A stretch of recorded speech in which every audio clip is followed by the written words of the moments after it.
Mr. Chang is entering the room as we speak. Ms. Wattenberg. Present. Dr. O'Leary. Here. Dr. Sutter. Here. Ms. Thompson is delayed. Dr. Reed. Present. Mr. Patterson. Present. Mr. O'Sullivan is delayed. Ms. Dell. Ms. Dell. Mr. President, you have quorum. Thank you. Now that a quorum has been determined, we will proceed with our meeting. For this month's leadership report, it will be brief, and I wanted to just take a moment to highlight our legislation that we're going to reintroduce to the council in hopes that we can elevate the data and make it more widely available around our teachers across the city, both their retention, their qualifications, their credentials, so that this information is available to both researchers, educators, and parents. We appreciate the partnership of OSSE over this last year and collecting a lot of this data, and we look forward to working with them to publishing it. Our hope with this legislation, though, is that we do not have to, on a one-off basis, produce reports annually, but more so it can become tradition of what we do year to year. And so for members of the public, we look forward to sharing much more information, and we encourage you to join us in this push to get us over the finish line with the council. And so much more to come next week, but did want to flag that we are planning to reintroduce that legislation. With that, I'm going to turn it over, Mr. Hayworth, if you can give updates for the Executive Director report. Absolutely. Thank you, Mr. President. I also have a fairly short report today. I want to introduce the board to two new fellows who have begun work with the state board this week. Francisco and Eunice have joined us, and you will be seeing their faces much less, honestly, than most fellows, because their fellowship will actually end in August prior to our next public meeting after next week. So you will see them through emails and those kind of things, but I do want to note they are both students at Johns Hopkins University, and in the couple days that we've known them, I've already been impressed with the work that they're doing. So very much welcome to the team. Thank you, sir. Thank you. We are moving right along. I am excited to see our friends from OSSE here. I'm seeing Elizabeth and Siobhan and Justin. Thank you for joining us tonight. They are here to give us updates around the educator workforce initiatives that we've been talking about for the last few months. And so with no further ado, I'm going to turn it over to Justin to take us further. Thanks, President Parker. It's good to be with everyone tonight. I'm actually not going to lead the presentation. I'm going to let smarter people than me do that. And so Siobhan and Elizabeth, you all want to kick off, and then we'll kind of do what we usually do. We'll present and then build some of your questions for a little while. Well, good afternoon, colleagues. It is good to see you today and be inside and not outside. Literally, the walk from my car almost took me out, but I am here and glad to be with you. We're excited to rejoin you all this evening, and we're also joined by colleagues from CAPE who will introduce themselves later on. But again, if we can get the slides going, please. We are here at this working session to talk about our movement towards EPP standards, which the state board will vote on and adopt in the coming months. Next slide, please. We have 4 things to talk to you about today. We want to remind both the state board members and our residents of the conversations to date around EPP standards approval. Our colleagues from CAPE will talk to us about what CAPE EPP standards are and what they aim to achieve. We will have time for questions and answers, and then we will talk about next steps in the process. So I'm going to quickly shift to having my colleague Elizabeth Ross take us through the content, and then she will be joined by our colleagues from CAPE. Thank you again for the time to present this evening. Thanks so much for that introduction, Siobhan, and it's great to be here. My name is Elizabeth Ross. I work on our OSSE team as the Director of Educator Quality and Effectiveness, and As Siobhan said, we're going to start with a quick reminder of where we've been. So this is the third opportunity that our team has had a chance to come and speak with you about our educator workforce initiatives. In May, we talked about our ongoing Division of Teaching and Learning workforce initiatives. In June, we provided a deep dive into our EPP approval process. And tonight we're here to provide a deep dive into those EPP standards. Next slide, please.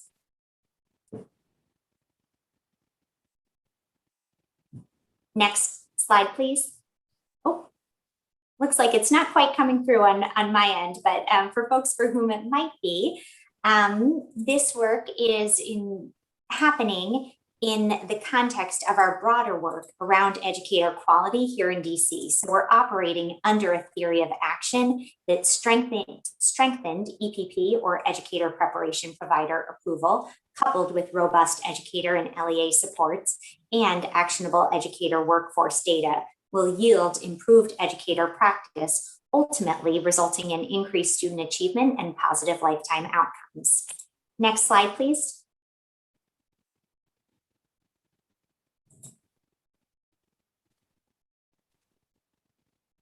Are the slides advancing for others? No, we're having a little bit of technical difficulties. Give us a couple seconds here and we'll try to get it fixed. Absolutely. Oh, there we go.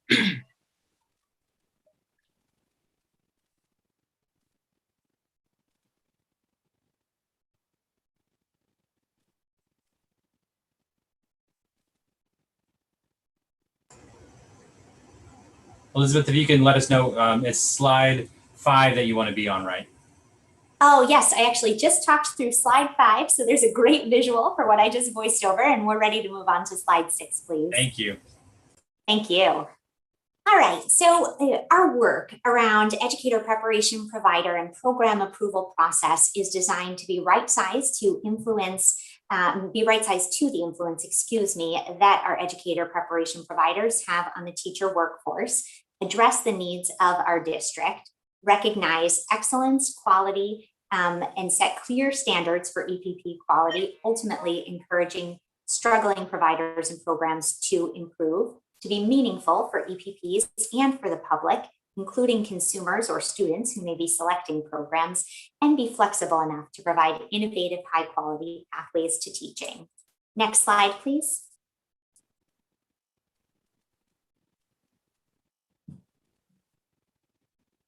We have 16 educator preparation providers that are currently approved to operate in DC. These educator preparation providers are both traditional preparation providers and alternative route organizations and institutions.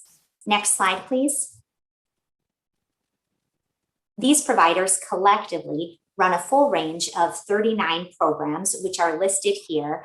And those programs cover the content that educator preparation provider, that educator candidates receive when they are enrolled in that educator preparation provider in that program. So for example, an art education program at Catholic University of America would be a subject area program in an educator preparation provider here in DC.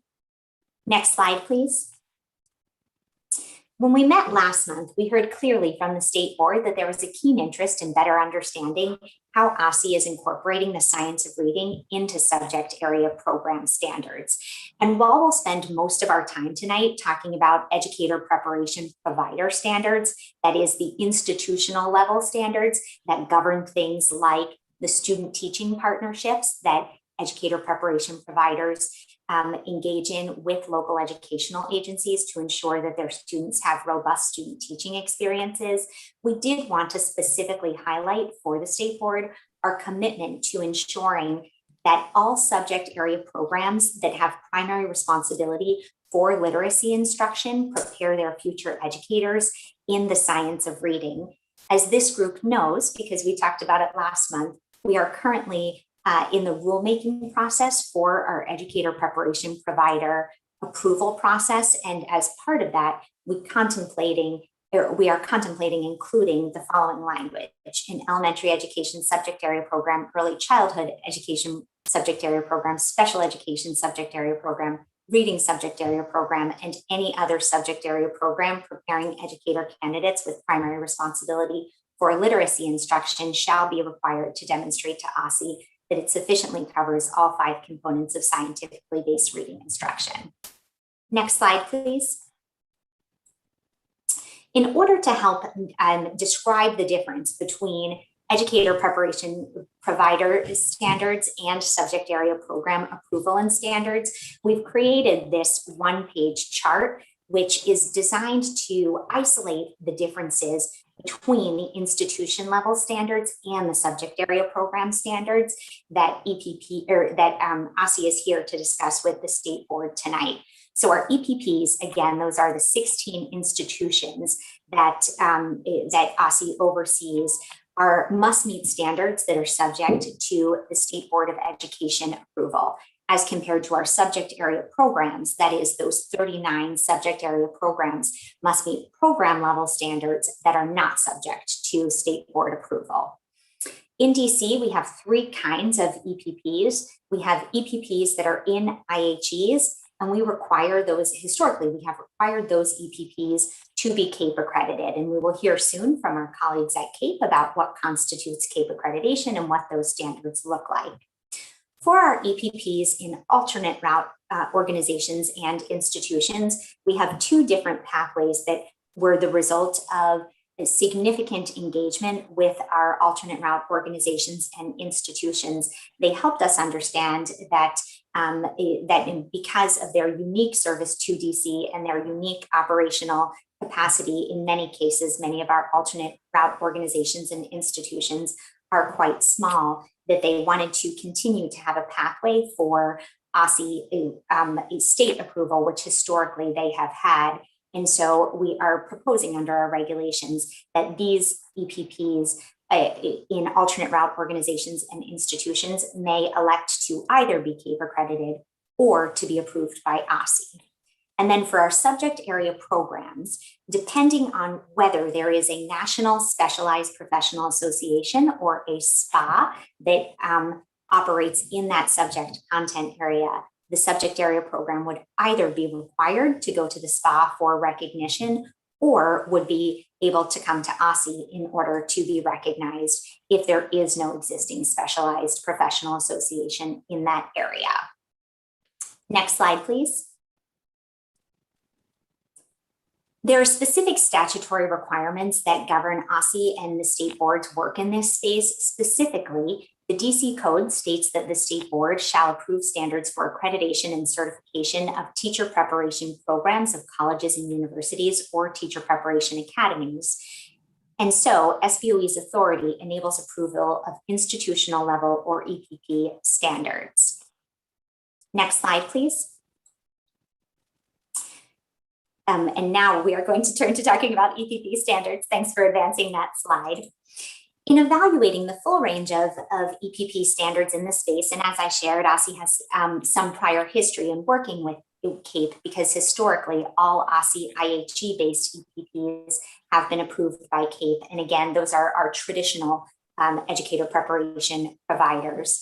Nationally, CAPE is the largest accreditor of educator preparation providers. 35 states, including the District of Columbia, partner with CAPE for EPP accreditation, and 45 states have at least one CAPE accredited institution within the state. CAPE has a long history of accreditation. In 2010, the National Council for Accreditation of Teacher Education and the Teacher Education Accreditation Council recommended forming a new accrediting agency for EPPs, and that agency was CAPE. In 2013, CAPE became fully operational as the sole accrediting body for educator preparation providers, and it's recognized federally by CHIA. CAPE also has a deep commitment to continuous improvement. Every 7 years, CAPE bylaws require it to review its standards, and CAPE recently concluded a standards review process and released its new 2022 standards. I'm now pleased to introduce a colleague in the field from CAPE, the president of CAPE, Christopher Cook, who is joining us, and he is going to give a deep dive into CAPE's standards. I will also put a hyperlink to the standards in the chat. Next slide, please. And Chris, I'm happy to turn it over to you. Thank you so much, Elizabeth. I'm joined today by one of my vice presidents, Matt Vanover. I have been at CAPE since 2015, and I was formerly the state superintendent in Illinois for 8 years, and I'm a former teacher, administrator in education, and just very pleased for the invitation to join you this evening to talk about CAPE and CAPE standards. Next slide, please. As Elizabeth mentioned, CAPE was created in 2013 as a merger of the two prior national accreditors. The purpose of accreditation that we keep central to our focus is accountability and continuous improvement. Accountability was very important to me as a state commissioner in a state role, and coming from that perspective, we have nationally trained volunteers from all over the country. We, as was mentioned, are meeting the Council for Higher Ed Accreditation standards, and we feel that the objectivity that comes from having folks from all over the country look at providers is really important. But what our providers probably benefit the most from and like is the continuous improvement. So oftentimes our standards provide a means for them to provide a focus in reviewing what they're doing to get around a common purpose and common strategy in trying to prepare learners.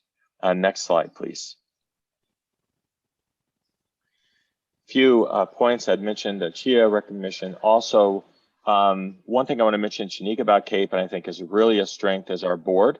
Our board is made up of about half providers. The other half includes specialized professional association representatives, teachers, teachers unions, administrators, those who hire teachers, and members of the public.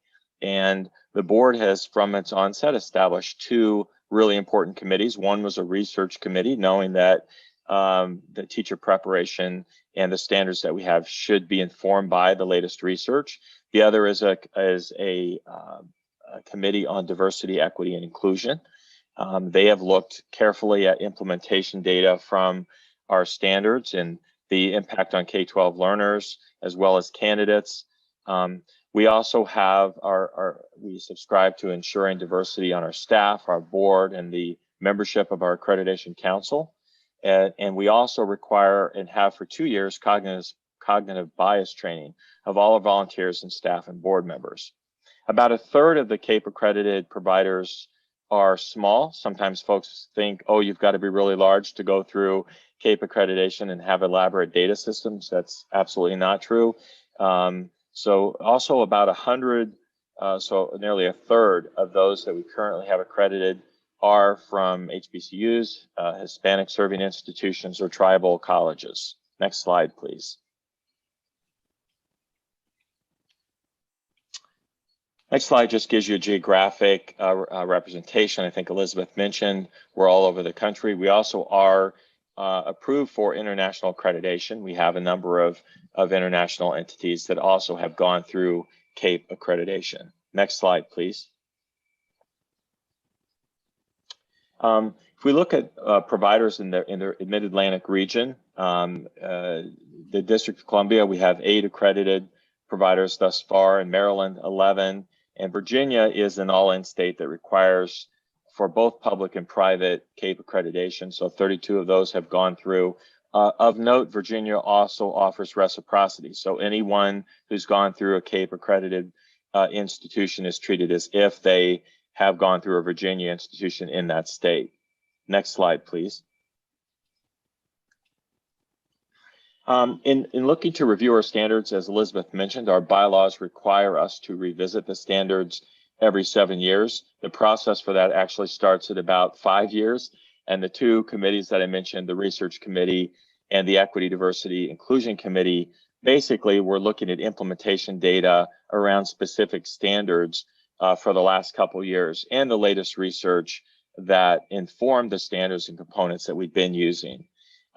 We put together also a stakeholder group that included some of our volunteers, our site visitors and leads in the field, folks from states and the general public, and providers, as well as P12 teachers, and then external national groups that have an interest in teacher preparation.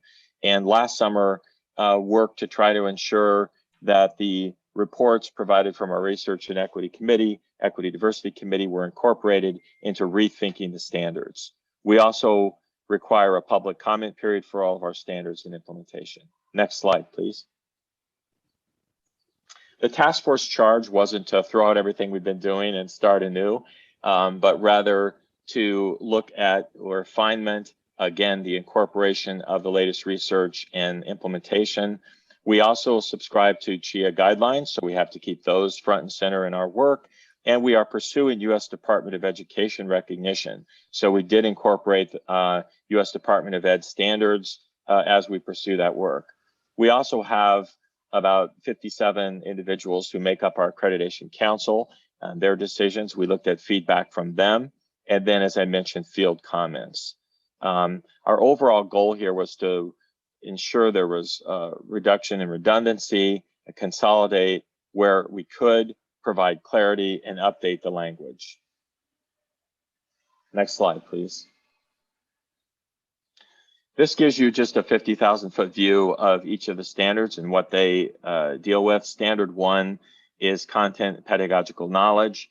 As Elizabeth mentioned, many states use SBOEs. CAPE actually has formal relationships with about 13 specialized professional associations. And in that relationship, they use our accreditation information management system, and it makes it easier for providers going through to be able to use the same system. So we can upload all that information from the SBOE review. But many states also use their own standards or a combination. And we see that in no two states probably deal with this identically, but certainly that's what your first standard deals with, is your content pedagogical knowledge. The second deals with clinical partnerships and practice.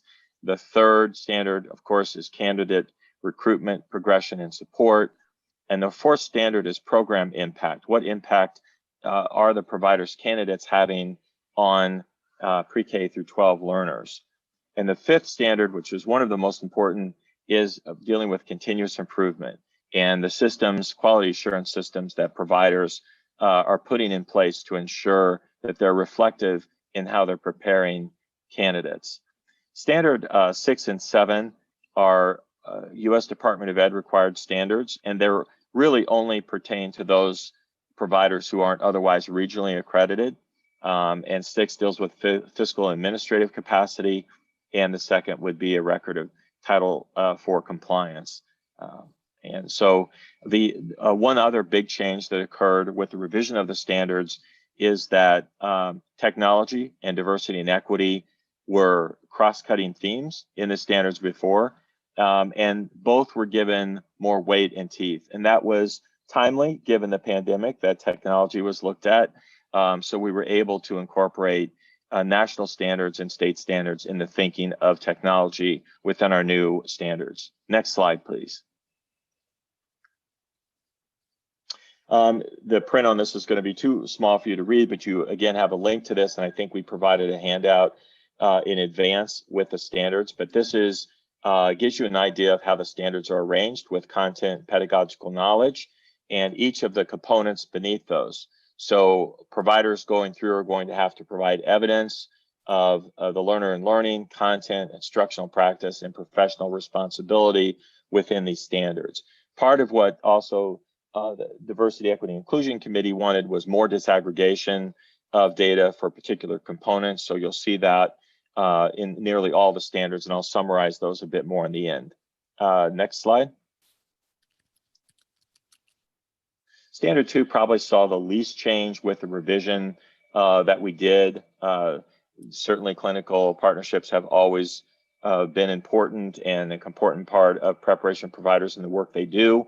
We do look at the partnerships for clinical preparation, the clinical educators themselves and the experiences, and require evidence to be uploaded into a review for every provider.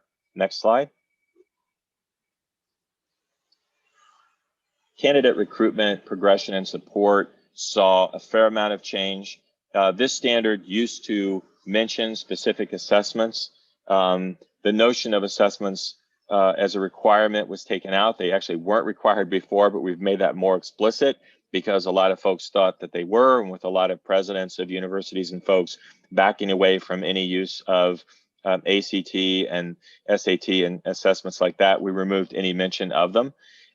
So we really want to look at the recruitment that providers are doing and the plans for that, how they're monitoring and supporting candidate progression and their competency at completion.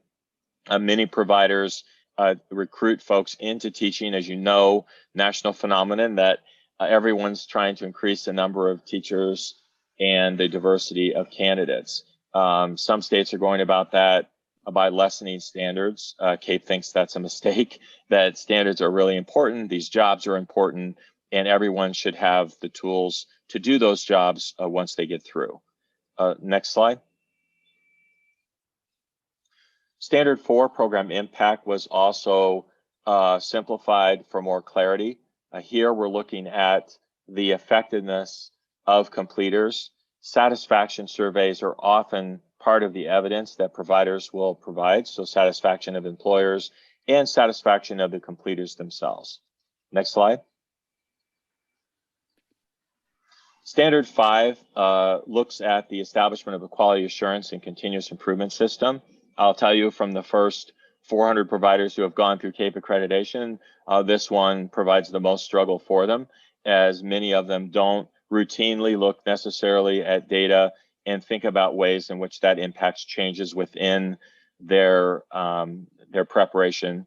But we look here for evidence of some sort of quality assurance system, the quality of the data itself, the involvement from stakeholders, as well as overall continuous improvement. Next slide. This slide just summarizes some of the U.S. Department of Ed requirements. I mentioned we're just in the beginning of that process of, it would probably take 2 to 3 years once they get started. And we couldn't before pursue U.S. Department of Ed recognition because no one needed us to be recognized by the department for their candidates to access federal funds. Usually states take care of that, and most of the providers had access to those funds. But we do accredit both alternative and traditional providers, and we have had a couple alternative providers express an interest. So that's why we're now able to start the pursuit of U.S. Department of Ed requirements. Next slide.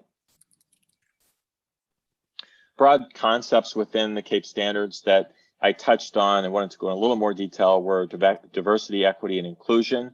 It's explicitly stated and embedded within the components themselves. And the references in parens after each of these are specific places in each of the standards and components where the type of data is required for clinical experiences, the candidate supports, and the disaggregation of data. We also looked at technology and have embedded that again in parens following each of those components. You'll see where it is listed in the standards. We're looking for state or nationally recognized standards for technology, whether clinical practice incorporates those experiences with virtual and hybrid classrooms, of course, so very important this past year and a half, and agile systems and processes that allow for analysis, reporting, and decisions. Next slide.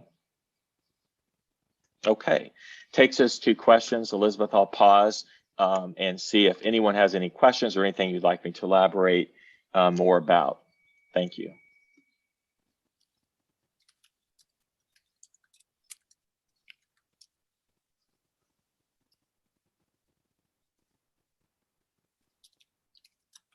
Dr. Sutter? Thank you. Thanks so much for that presentation. That was very helpful.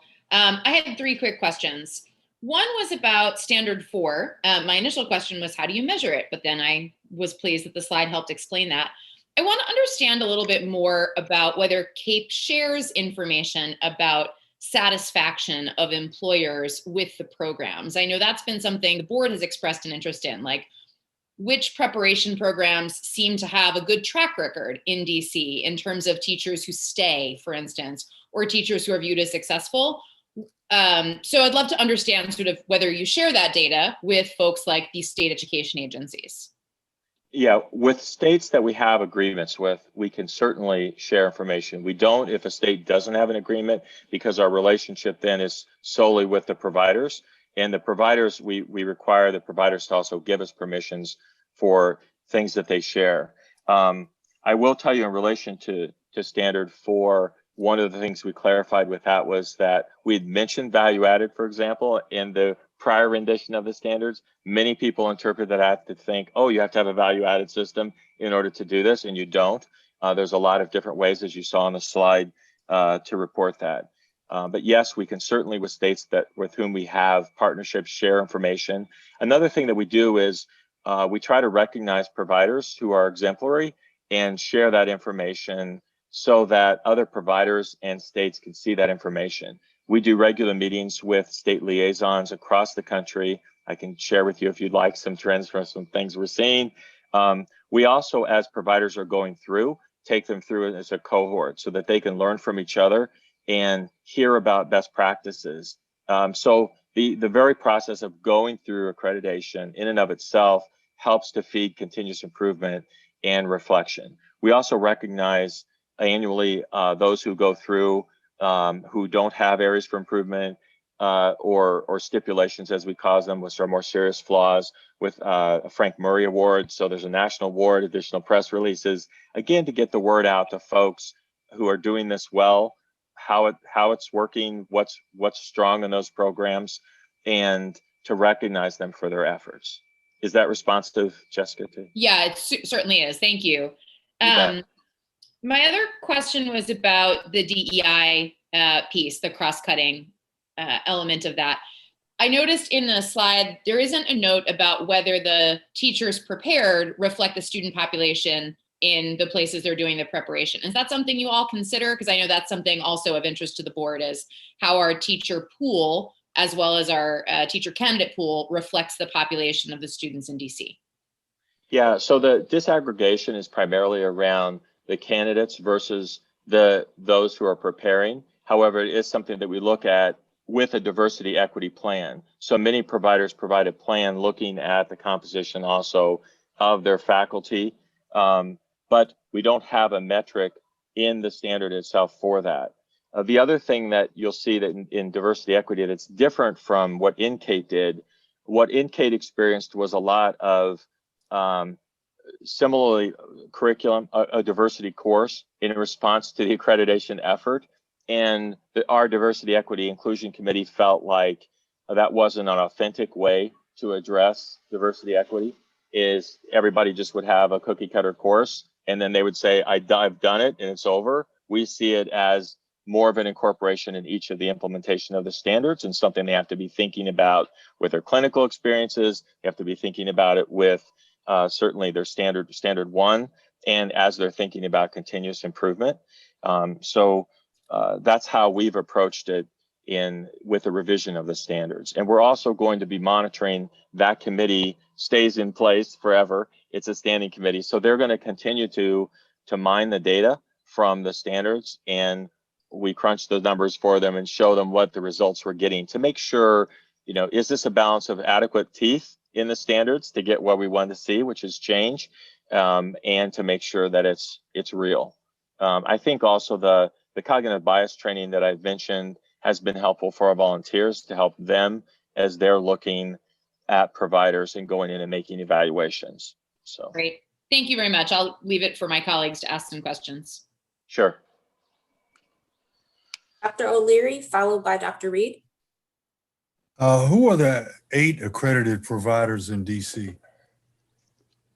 Okay, I can give you that list. Matt, do you have those handy in front of you that you could read those off? I'm actually happy to chime in with it. Sure. This is Elizabeth in DC. We have American University, Catholic University, Gallaudet University, George Washington University, Howard University, Moreland University, Trinity University, and the University of the District of Columbia. And so historically in DC, OSSE has required all of our traditional IHE-based educator preparation providers to be CAPE accredited, which is why you'll notice a theme through that list that I just shared. Thank you. And you were mentioning about schools were recruiting by SAT and ACT scores. Those were the teachers' SAT and SAT scores? Yeah, it would have been candidates going into the program, and CAPE Right, but they were people out of college though, right? No, people going into teacher prep programs, so they still would have been often undergraduates, and they would have their SAT, ACT scores. CAPE doesn't require those because many universities and colleges don't require them, but we do look at making sure that candidates are prepared to teach the subjects that they're being expected to teach. What about the praxis test? Praxis is very commonly used by a number of providers. It's something that they provide as evidence. We see it routinely in our reviews, something that certainly can be used as evidence for certain standards. Thank you. And the last thing is, you mentioned about diversity, equity, and inclusion. How do you filter that? So, filtering, can you give me a little more? Well, I'm just wondering about, I mean, people talk about diversity and inclusion and equity, and they have a wide net that covers everything because it makes them feel safe. Sure. But I'm just wondering about how in certain districts throughout the country where the number of teachers who don't look like students aren't allowed to teach the students that they look like. Yeah, and we do have, of course, given the large number of providers that we have across the country, a lot of differences in where they're located, their access to diverse learners. We do want candidates coming through CAPE accredited institutions to be able to work with diverse candidates, including, for example, students with disabilities, and have a broad range of experiences. Providers can do that in a lot of ways, and they've learned to do that even more through technology. I think as a result of the pandemic, it's something that, you know, they need to be thinking about so that when candidates do emerge from an institution and are assigned, that they're comfortable and understand, for example, not misdiagnosing someone whose native language isn't English as having a learning disability. So there's all sorts of places where this is important background for candidates and experiences. And we want them to have those, particularly in the clinical experiences that they have. And one short question. I know that we have certain states that push back on any kind of changes in anything. Do you find that as your, I mean, your map showed almost all the states, but I wonder about that. I think a bigger concern I have as a former commissioner about states right now are them trying to address the problem of a lower number of candidates and a lack of diversity by lessening standards and expectations. So just this last year through the pandemic, we saw the emergence of a provider who is now able to prepare people to be licensed in 15 states, and they're doing 2 online courses in the praxis. And we would say that's definitely not enough. No clinical experience is required. And I think those shortcuts are misguided. And I don't think we would do that with other professions. One of the reasons CAPE was organized was because we wanted to respect the profession, and we believe that not everyone can do the job, just like not everyone can be doctors or lawyers, and that it does require serious and intentional preparation and reflection as you're doing this. So that trend nationally is one I think that concerns us. Just the overall drop of interest of people in going into teaching has always been, and that's a trend long before the pandemic, where fewer colleges are able to recruit individuals. And we have seen a record number of closures and mergers this last year, where providers were cut back so far on staffing or so far economically that they couldn't continue to function. And we do work with states and with providers as they do those mergers to make sure that candidates aren't lost in the process, that there are teach out plans, and that they're getting what they paid for in terms of going to a CAPE accredited institution. That's another function I think that people often overlook of accreditation is consumer protection. We're also a consumer protection organization for candidates who go through these programs. Thank you very much. It was very helpful. Dr. Reed, it looks like you might have the closing questions for this segment. All right. One comment and then a question. So I am really excited to see the literacy instruction component. And thank you, I guess, Representative Parker and Representative Chang for advocating for that. And then the OSCE team for being open to that feedback and reflecting it in your slides and in your plans. Looking forward to all of this, I guess, like coinciding with a larger literacy plan for our city. but happy to see that for our teacher preparation. The question is for Christopher. On slide 28, in regards to the technology, I'm not sure if it's a component or what of training, but I'm just curious as you just provide an overview of like what that might include or what does that consist of? Sure. So a big change is the alignment to state or national standards. So they could use the ISTE standards.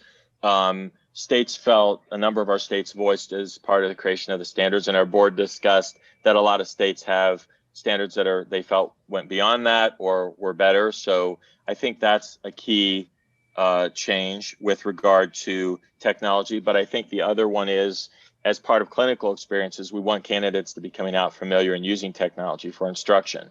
I mean, ideally, we won't be doing virtual instruction for students forever, but in the event that that's needed, having some background and experience with that is really important, and I think wasn't getting enough attention in the past version, and we hope we'll get adequate coverage with these revised standards. Thank you. President Parker, it looks like Ms. Wattenberg has an additional question. Do we have time for that last question? Yes. Okay, thank you. Thank you. Sorry, I was waiting for to have questions for Ms. Ross, but okay. So my question is for her, and it's going back to the guidance that you're going to have for the literacy standards. So I wrote down that is the standards would have to be that the providers would have to demonstrate to OSCE that there was sufficient coverage, I think, of all 5 areas of the science-based reading instruction. Is that all? Is that the complete guidance, that sentence, or? Thank you so much for this great question. So as this group knows, we're in the process of regulating, and that is the language that we intend to include in our notice of proposed regulations, which is forthcoming later this summer. And then those regulations will be supplemented by guidance documents that will help the field understand what is required in order to demonstrate that they have met that regulatory requirement. So I guess my follow-up is, so I think that is extremely general. I think the basic point I would make is that has been on the book since the National Academy of Sciences came out with that sentence, I don't know, 20 years ago, how many years ago? And we know that that has been inadequate to lead schools, professional development, et cetera, to understand and implement that in a way that works. So it would be very inadequate here. What kind of public input will there be on what you're calling the guidance?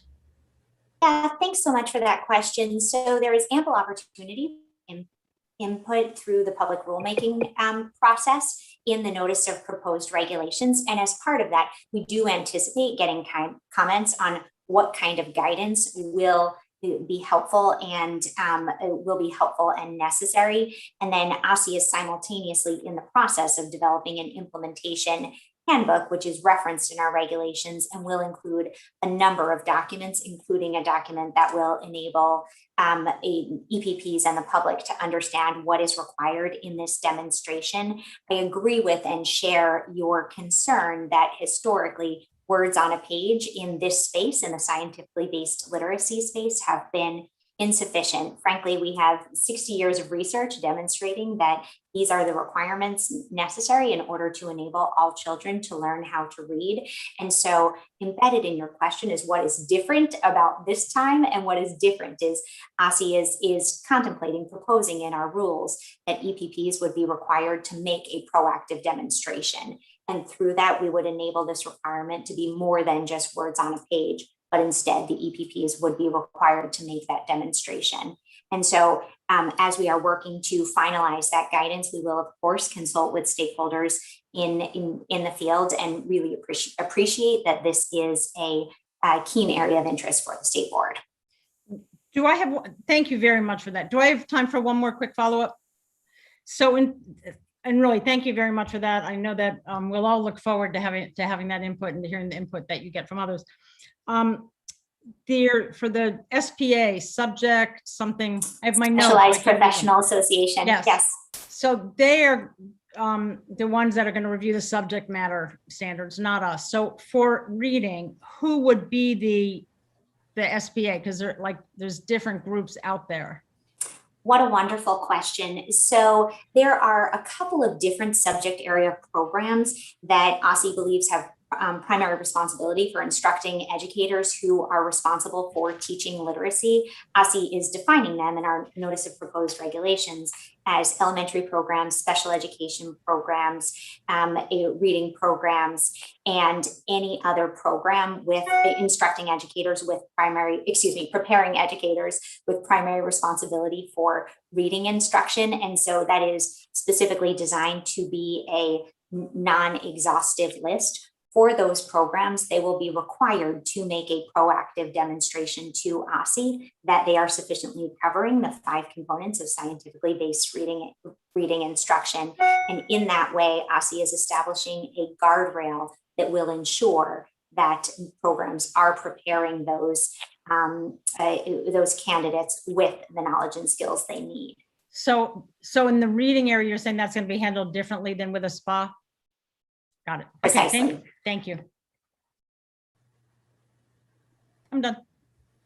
Thank you. And Representative Chang, I believe you have a question. Thank you.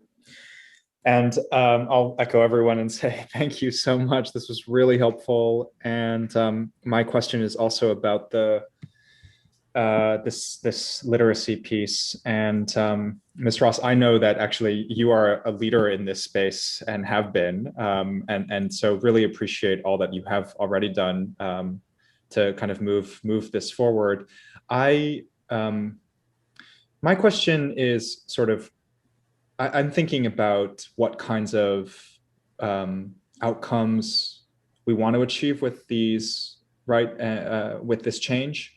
And how you're thinking about that theory of change, and what the board can help with to make sure that these words that are now on paper can translate and be executed into what we want to see, which is that our students are reading at grade level.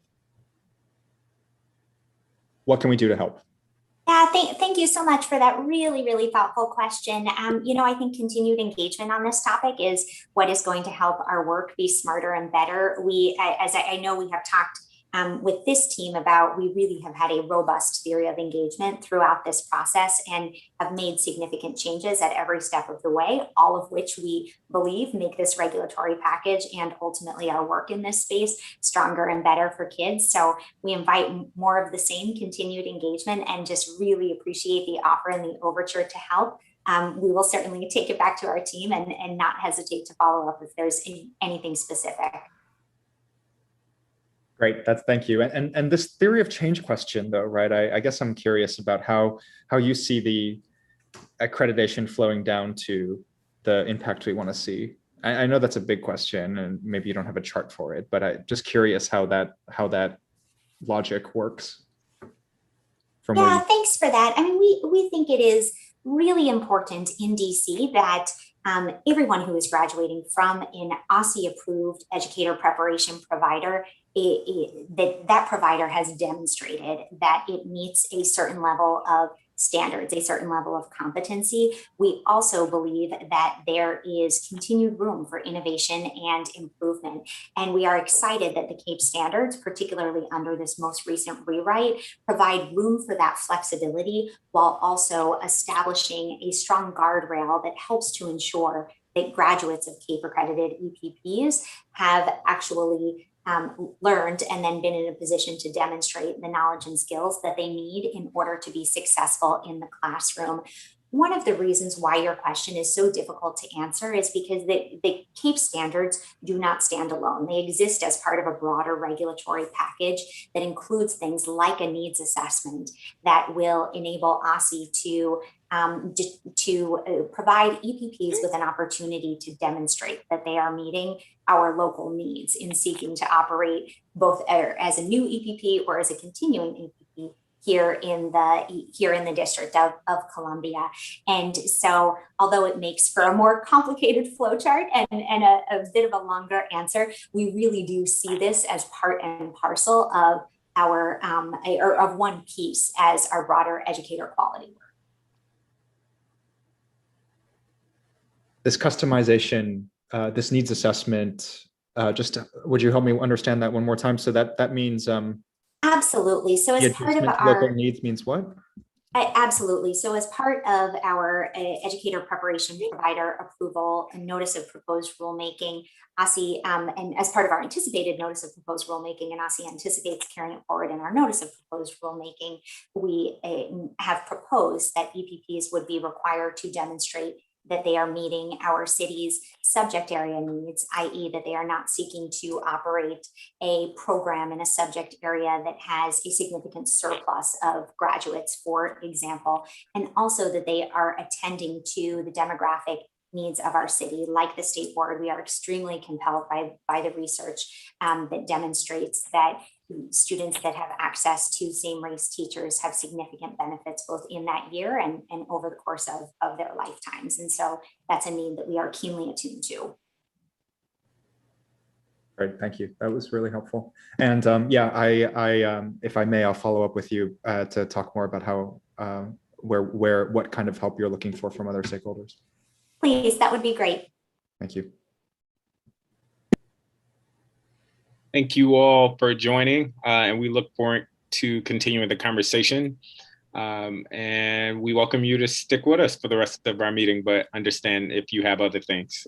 Can we just talk one? We do, and you know I'm always ready to. Oh yes, yes. Go on, but Elizabeth, can you just give them a quick rundown of what we're doing next? So it might be a little bit before you see us again, and I'm going to go on vacation at some point and come back in a happier mood.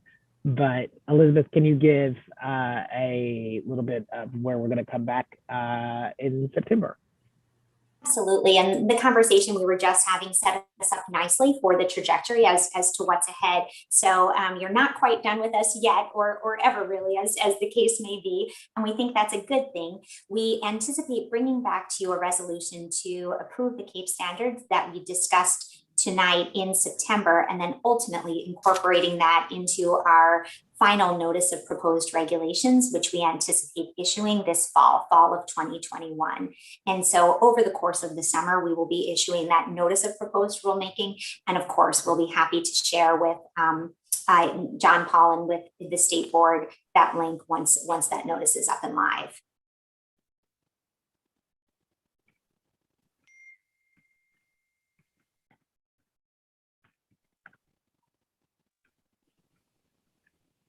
Okay. Thank you for that update. And again, we look forward to keeping the conversation going. Members, we're going to keep moving. If there are no further questions or points of discussion, not seeing any. I do want to just provide a quick update. We were supposed to hear from LaShonda Hill, the Executive Director of the Mayor's Office for Students and the Care of DC. Unfortunately, Director Hill was not able to join us tonight. And so we are, and I believe we are still waiting for members of the Every Student Every Day Coalition to join us.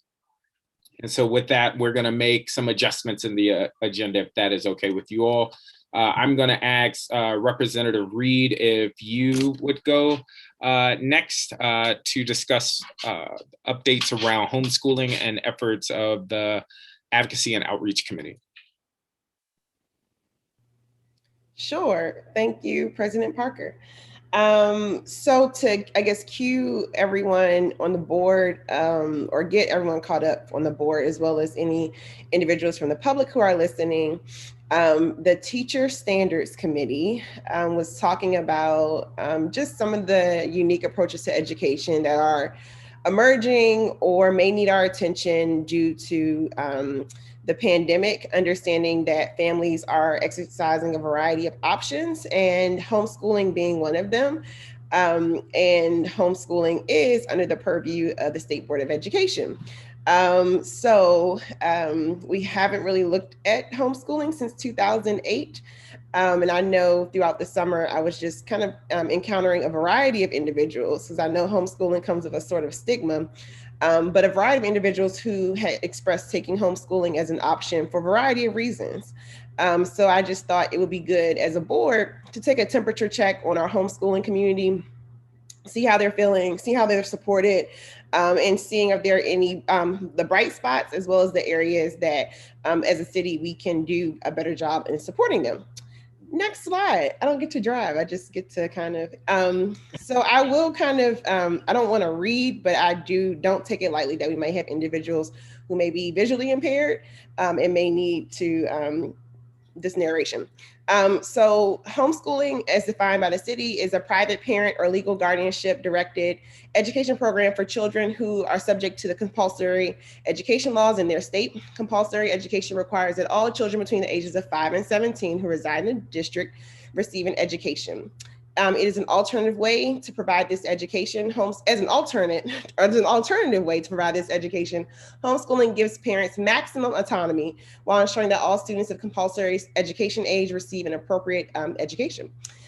Eligible parents or legal guardians may choose to begin a homeschooling program at any point during the school year and must notify OSSI if choosing to homeschool. And then you have the DC MR regulation there in regards to it has to be a sufficient duration, and then here are the content areas that need to be included that aren't limited but should be included: language, arts, math, science, social studies, art, music, health, and physical education, which sounds like a well-rounded education on the homeschool side. But next slide.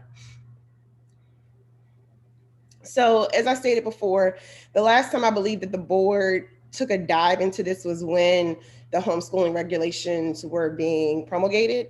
And that was 2008, starting in March, ending in July. And I believe that's when we put them down, not down, but they're executed. But I don't believe the board has touched really homeschooling as a topic for about 13 years. So again, coming on the heels of a pandemic, it just may be worth checking in on this segment of our education community to see how things are going. Next slide. And this is exactly why. We are seeing data as reported by OSSI during the latest performance oversight hearing. There is a spike in individuals and families taking the homeschooling option. With over about the last 5 or 6 years, you have almost about the size of a high school throughout our city taking this option. But then you see, pre-pandemic 510 with a dip during probably the first year of the pandemic, but then you see this significant spike to 764 families reported by OSSI who are taking the homeschooling option. So that's why I felt should take a look at what's going on. Next slide. So how does a family engage in the homeschooling process? Basically, they have to notify OSSI using the form stated here within 15 business days of the first date of homeschool instruction. To continue homeschooling, they have to notify OSSI by another form by August 15th. And to discontinue homeschooling anytime at least 15 days prior to discontinuation, and it looks like an email. The qualifications for homeschooling is basically that the parent or guardian has to have a high school diploma or an equivalent. There is a waiver process, and basically it's a petition submitted to OSSI, and the petition has to show the ability to provide regular instruction. Essentially, homeschooling is monitored through a portfolio review. So a parent who chooses to do homeschooling should maintain a portfolio. The portfolio should contain evidence of just the student's work, and it can be maintained online or a physical portfolio. And it must be maintained at least 1 year and be available for OSSI's review upon request. During the actual process of a review, if a family is selected, the family responds to OSSI's request as soon as possible. The individuals or parties meet at a mutually agreed upon location according to the information here. Before the review, the family should create a portfolio. It should be, I guess, maintained according to the last slide. Include all documentation, including a listing of books, curriculum, report cards, attendance, field trips, etc.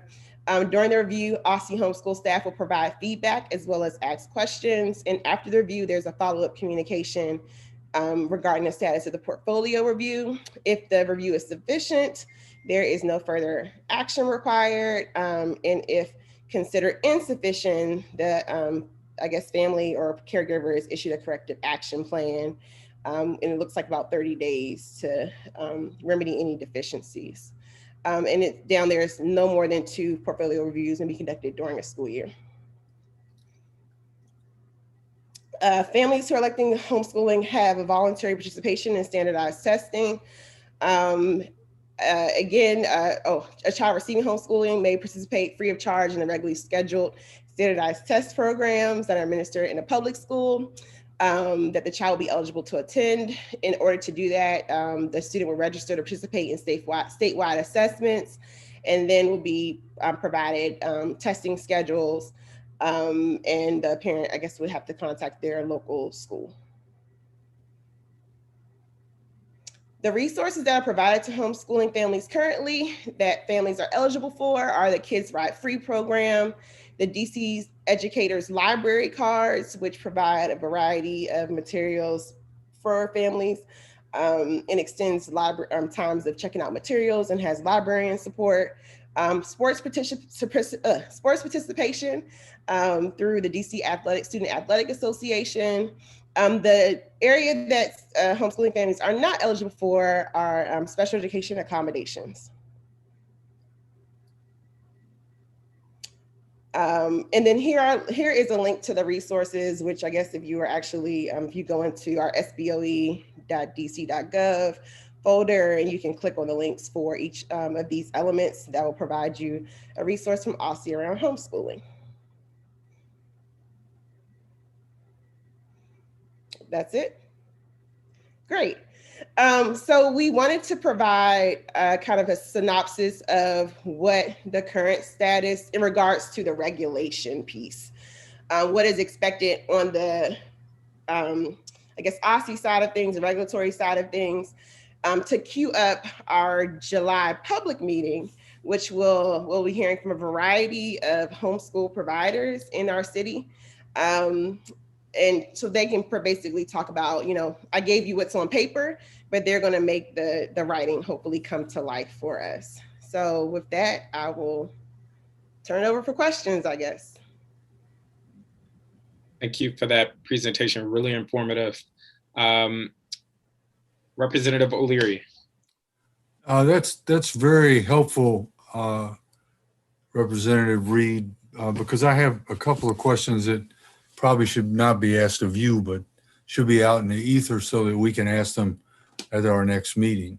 I'm wondering about the portfolios that are turned in, where they are housed, and who has access to them.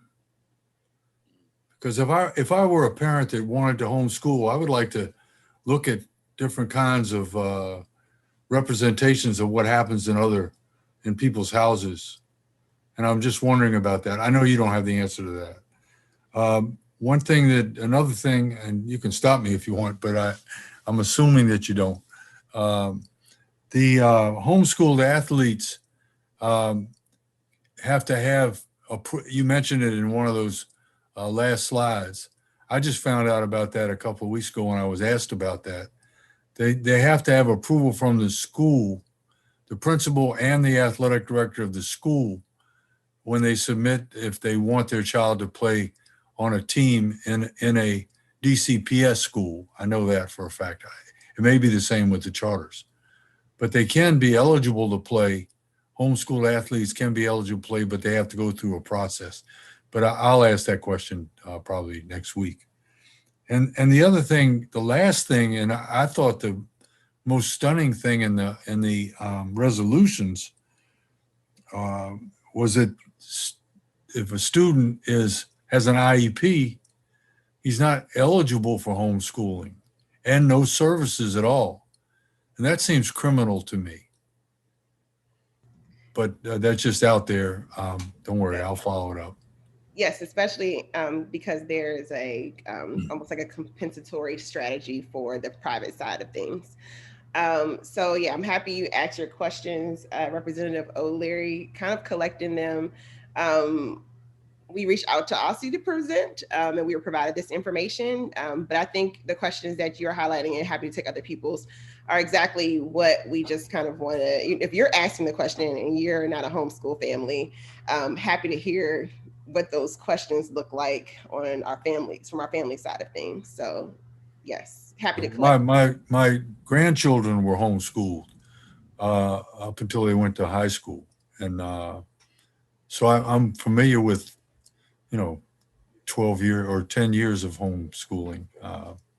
But that's very enlightening. That was a very enlightening presentation. Thank you, Representative. Vice President Kasui. Thank you. So I had a question about the review, and you said when a family is chosen, and I guess I was wondering, is the review kind of by lottery, like you just kind of get chosen randomly, or is there some process? Is it every so many whatevers, months, years? And then are there publicly available criteria they use or standards to assess the portfolio? I also had the same question as Representative O'Leary about, do they collect the portfolios, or is it just something they check and then that's it? Like, is it something that we can see? And then, about the testing, that was interesting. I hadn't even thought about that. Is that something that is required of homeschool students? Like, do they have to take the test? And if they do, where is it reflected? Like, where are their scores reflected? Are there, does a school own that? Or is it just kind of, not part of the, larger scoring system? So those were my questions. Excellent questions. Representative Wattenberg. I guess in the spirit of, I can't answer a lot of these questions, happy to collect your questions. Yeah, this may well fall under the collect your question, but one, and I raised this, I think, at one point, which is in a number of places that I'm familiar with, individual parents can kind of band together and use other people to be their coordinators, their coordinator in general, or their English person, or their social studies, or whatever. So to what extent is that allowed here, and how does that work? And the second is, wait, I lost my note, hold on. On the testing, it's the same, it's really the same as Emily, I guess, which is, so the way I read it is it is totally optional. So does that mean they can go 10 years and nobody ever has any record of how they're doing? That seems a little extreme, even if we don't like, kind of regular commercial testing. And then more on that review, but again, questions for the future. But thank you, that was very useful, very useful background. You have me also thinking to add to our pool of questions. If parents have to meet a certain criteria in regards to having a high school diploma, then what for the outside not regulators, but the supplemental services that you're mentioning, what, if any, are their requirements? And the flip side of that is, and can their credentials take the place of parent credentials? In other words, if the parents don't have that, can they use these other people and meet the criteria? So both ways. Representative Patterson. Yes, very quickly. I don't know if you were able to do so, Dr. Reed, but were you able to find out homeschooling by ward at all? Was that information provided? And the second one is the metrics for graduation. Does that go into the overall metrics for the District of Columbia of graduation? Or how do those metrics weigh into our overall graduation rates and things like that. Who keeps those metrics? I'm gonna ask Alexander. Okay, because Alexander helped pull this presentation together. I thought Ward might have been one. Okay, see it. We're gonna put that in our pool of questions, Jock. So you said homeschooling by Ward, and then how does the high school? Yes, the basic, graduation rate, metrics that we use to show how we're doing as a district, how those metrics get pushed up, if they do at all. Gotcha. Thank you for those questions. Anyone else? Rep. Sutter. I just wanted to chime in. I sent my questions to Dr. Reed and to Alex ahead of time, but I asked the special ed question as well. That was of concern to me. And I wanted to understand how that compares to students attending independent schools. That if I attend an independent school, do I also give up my right to special education, or is this specifically focused on homeschooling situation, and what resources are available to families if they're looking for technical assistance, for instance? So sent those ahead of time. Really glad for Representative Reed to be taking the lead on this on behalf of the Ed Standards Committee. So thank you. Yes, and thank you, Representative Sutter, for your advocacy as the lead of the Education Standards Committee with collecting our ideas, fielding my crazy idea around let's check in on our homeschool families with a part 2 of what's going on with technology and education and a possible potential virtual options that may ever roll down the pipe. So I appreciate your advocacy on getting this on our agenda. The independent schools aren't covered the same way as homeschools are. If a child is in an independent school, they still receive the services. I'm pretty sure I'm right about that because I had someone. I'm not sure if there's a difference between private and independent schools, but I do know private schools, a lot of times there's an individual service plan that there is some right. They have a different offer. They have a different name for it, but okay. It's still, yeah, you're right. Yeah, which shocked me, to be honest, that you have this whole umbrella of services. This is my opinion and not in Aussie slides, but you have this whole umbrella of services in our city, and there's a segment of the population that are likely oftentimes choosing homeschooling. Being a special educator, I have had a family with a pretty significant need decide to homeschool. And then that meant now looking on the backside of things. In 2008 was actually when I entered the workforce. So that family, when they were tired of the school they were attending and elected homeschool, that meant that they weren't eligible for services, and their child had pretty significant needs. Especially in the pandemic. Yes, especially with that spike. Especially when the services were not available for students with special needs.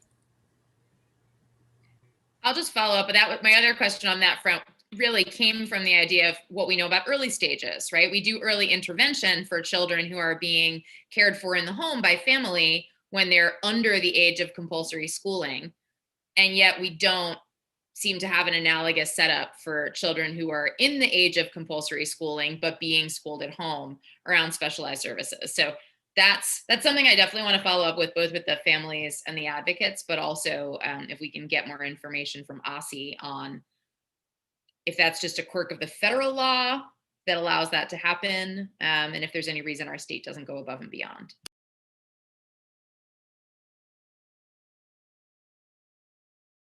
Well, thank you, everyone. And we are collecting our questions to be paired with our families and advocates. And Alex, I don't know if I'm supposed to be calling you Alexander or Alex. You can call me Alex, Dr. Reed. Thank you. Alex has been doing a really good job on the back end of being supportive of inviting some individuals who have very interesting ties to homeschooling, who have very interesting stories around homeschooling in a variety of lights. So I think it should be a really engaging discussion paired with the questions that we've put out there, or we're trying to seek information on. So July 14th, stay tuned. Awesome. Thank you again, Representative, for your work. Looking forward to continuing the conversation. Mr. Hayworth, it is my understanding that representatives from the Every Student Every Day Coalition have joined us? Yes, sir. They are coming into the meeting as we speak. Give them about maybe 30 seconds for them to be able to connect their audio, and we should be good to go. Welcome, everyone. Thank you so much for being here. I think I'm now going to make one of you co-host in order to be able to run the slides. Is that correct? Yeah, that's correct. That would be me. You got it. Okay, give me 1 second here and I will do that. Thank you. Of course. And you should have the ability to do so now. Okay, great. Awesome. All right, folks. So this is my first time trying to screen share. 1 second. 1 second. Oh, sure. No worry. I just want to provide framing and context for the public. As was discussed earlier, we have invited representatives from the Every Student Every Day Coalition to join us.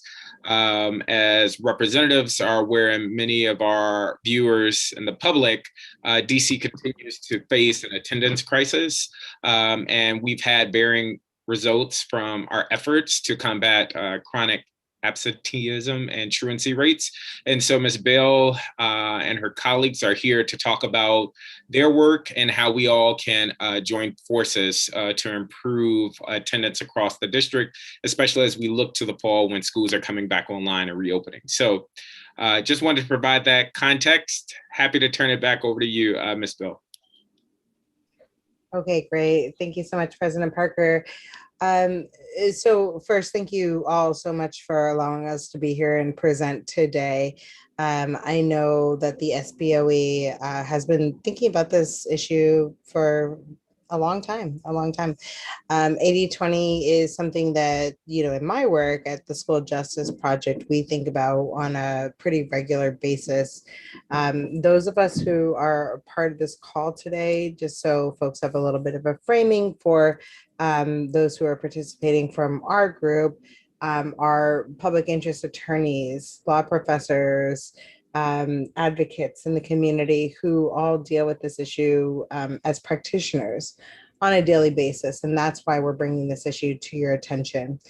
I just want to kind of start by giving us a very quick introduction so we can ground ourselves and knowing kind of, what we're here today to talk about and why we're bringing it to you. So the mission of the Every Student Every Day Coalition, or ESED, as we like to call ourselves, is to advance social, economic, and racial justice by promoting policies, programs, and smart resource allocations that enhance positive school culture, increase meaningful attendance and engagement, and end the district's reliance on suspension, expulsion, and school-based arrest.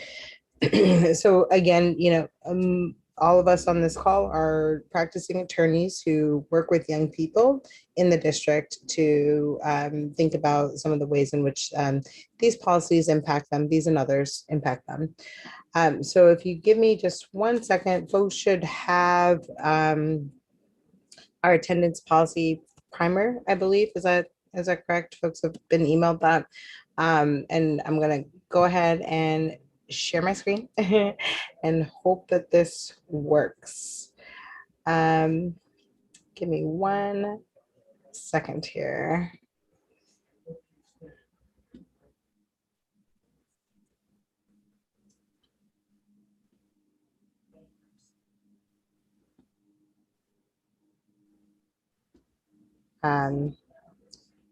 Okay, it looks like it's, sorry. Hey, do you want us to introduce ourselves while you put that up? Yeah, actually, please go ahead and do that. Sorry, I got a new laptop for work and I think it needs a new screen. But yeah, Nikisha, if you don't mind, can you? Yeah, no, right ahead. So I'm Nikisha Winston. I've been a special education attorney at the DC Public Defender Service for the past 16 years. But I'm here in my personal capacity as a Ward 6 resident and parent to a student at Stewart Hobson in Ward 6 and to a student at Bard High School Early College in Ward 7.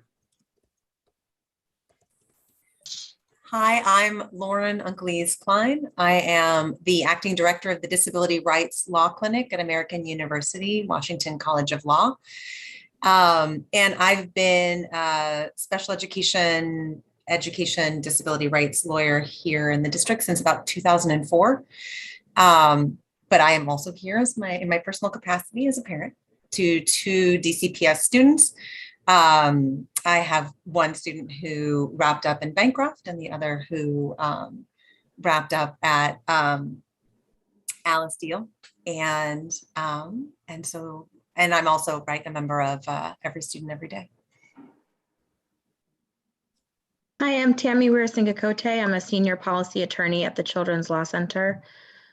We represent children in the foster care system and also those struggling with healthy housing and special education needs.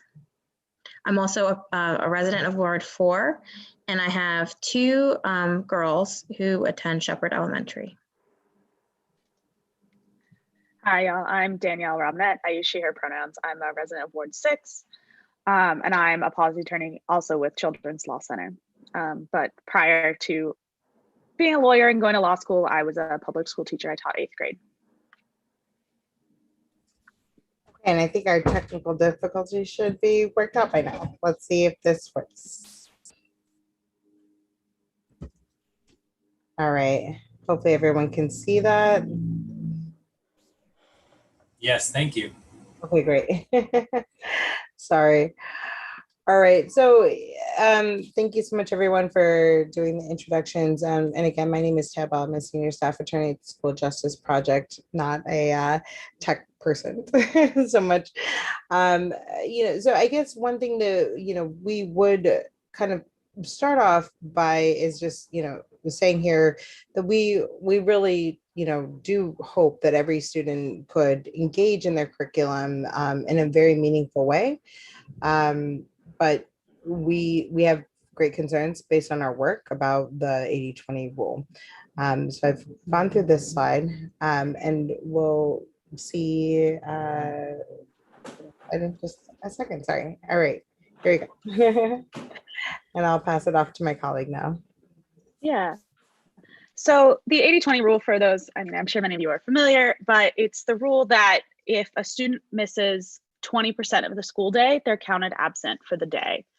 And so for secondary students, that usually amounts to 78 minutes. That's going to depend a little bit on the length of the school day, but we did that math based on a standard 6.5-hour school day. So if they miss an hour and a little bit, they've missed the whole day. And I think kind of on its face, that's a problem because they didn't miss the whole day, right? It's not even a majority of the day. But in particular, we've also identified a couple of other problems that it's not related to any of the other attendance interventions that we have for students. We have quite a few that work to varying degrees, but this rule in particular is detached from all of them. It's also not attached to other attendance tracking mechanisms. So we've talked about the SSTs. This, like in the regs, is not attached to referrals to SSTs. It has been detached from referrals to CFSA for education neglect. And for those reasons, it's not doing anything other than resulting in a punitive consequence for students who are late or who otherwise miss 20% of the day. And what that builds up to will be our next slide, and my colleague Nikisha will take over, is that once you've accumulated 30 of these 20%, you then come up against the 30-day failure due to absence rule.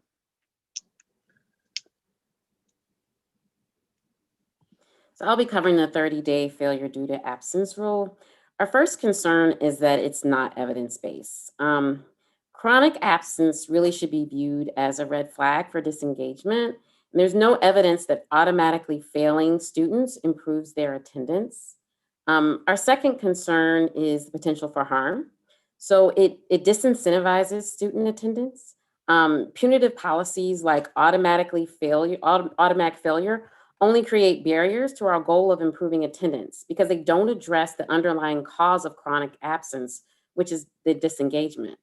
And then it punishes students by foreclosing any chance of turning things around. When you take away all hope, there's really no reason to continue engaging. This isn't aligned with our growth mindset we've been trying to instill in our students. Next slide, Taya.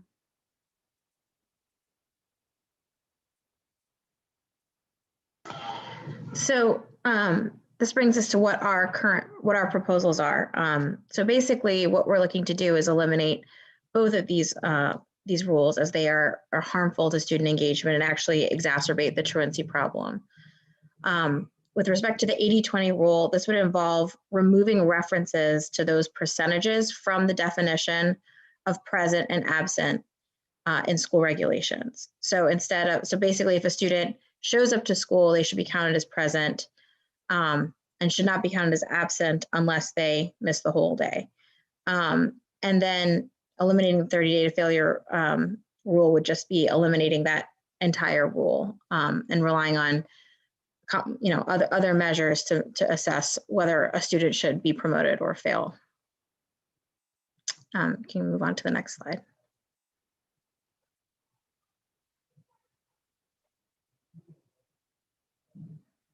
Oh, Lauren, you're muted. That's super embarrassing considering I'm a teacher. So I promise this did not happen the entire school year. I was very good. But so, we are proposing changes to the 80-20 rule. One of the things we just want to clarify is we're not proposing changes to the way in which absence and presence is defined in other places, right? There's just this outlier that we have, the 80-20 rule, which is untethered to any of the interventions. The interventions like the student support teams or truancy interventions have their own definitions of absence and presence. And consequently, this will not touch any of those things. But so what we're actually just proposing is that we change the definition only in this one section of the DCMR, right? 5A DCMR, which is OSSI's section, where we count a student as present a single school day on which the student is physically at school or in attendance at school approved activity. Getting rid of the percentage points or the percentage parts that are currently part of the rule. And the reason that this will be, will support the other portions. Oh, and I'll, thank you so much, Mr. Chang. I'll get to that in a second. But so this, again, this change will not at all affect the other definitions of present and absent for the other interventions. And so can you forward to the next slide?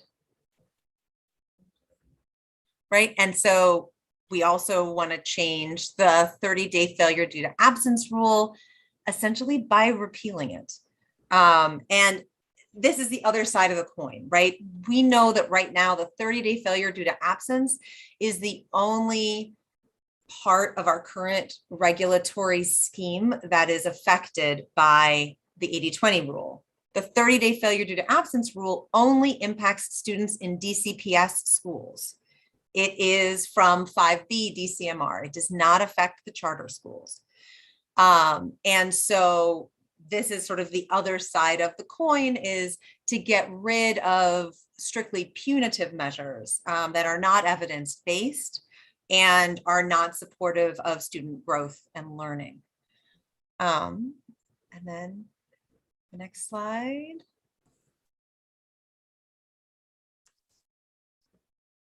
Oh, questions. And so hang tight. So we had, so Mr. Chang, you asked, how difficult is it to get a school to approve an activity? And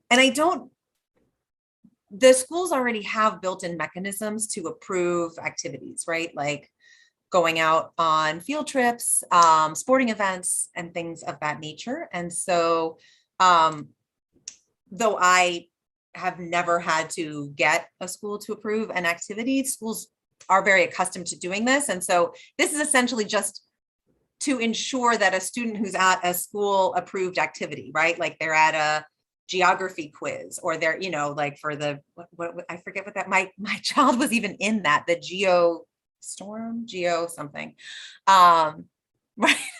That those activities are completely covered, and so students aren't accidentally marked absent when they are participating in those events. Okay, and so I can see, I don't know if everybody else, can everyone see hands? Yeah, I can see the hands, and I'll go ahead and if folks don't mind, just kind of call on folks as I saw the hands go up.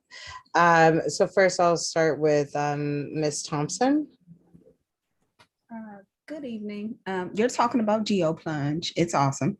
Thank you. Yes, that tends to be an approved activity. So I'm familiar with the 80-20 rule. I tend to agree with you that it is strictly punitive in the worst way. I also understand why you're recommending to remove this 30-day policy. What I have never been able to kind of ferret out is like, what is the argument to keep these things? I've seen a lot of, I remember when Mendelsohn was focusing very heavily on truancy. And I've seen people, parents in particular, go and testify, students in particular go and testify and talk about all the difficulties that have come with the 80-20 rule specifically. I have not been able to understand why we've not acted on this. And so I'm curious if you all have heard anything in like within the discussions in the committee or as you shared this with others as far as the rationale for keeping these measures in place. Yeah, so if I could just kind of go ahead and start answering that question, and I'm sure my colleagues would like to jump in. I'm actually going to go ahead and pop a report actually by the SBOE into the chat, and more specifically than that, I'm going to pop a quote from the second paragraph of that chat of that report into the chat in case folks here weren't necessarily on the state board at that time. But Ms. Thompson, we share your concerns. As a practitioner who works with particularly vulnerable high school students who this rule impacts, on a, if not monthly basis, certainly an annual basis, I will say that, again, we have seen extremely detrimental punitive consequences come out of this rule.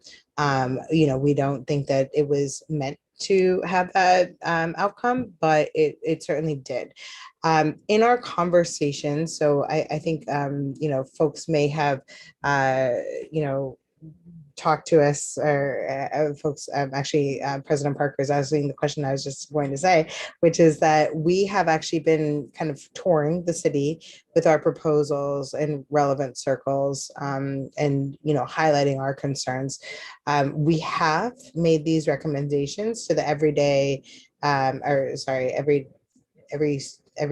counts EDC task force, and we, folks seemed interested, certainly, in having further conversations. We've also spoken with some folks in council who I think would, hope that we would kind of keep those confidences at this point, not to be, I hate to kind of not provide more detail there, but I think that that's warranted. And so folks are very supportive of thinking through ways in which we can re-examine these policies, especially at this point. One thing I will say, I'll take a step back and say that, the reason why, every student every day, ESCD, was thinking about the attendance policies in particular this year is because as we started the school year, we clearly saw a decline in attendance.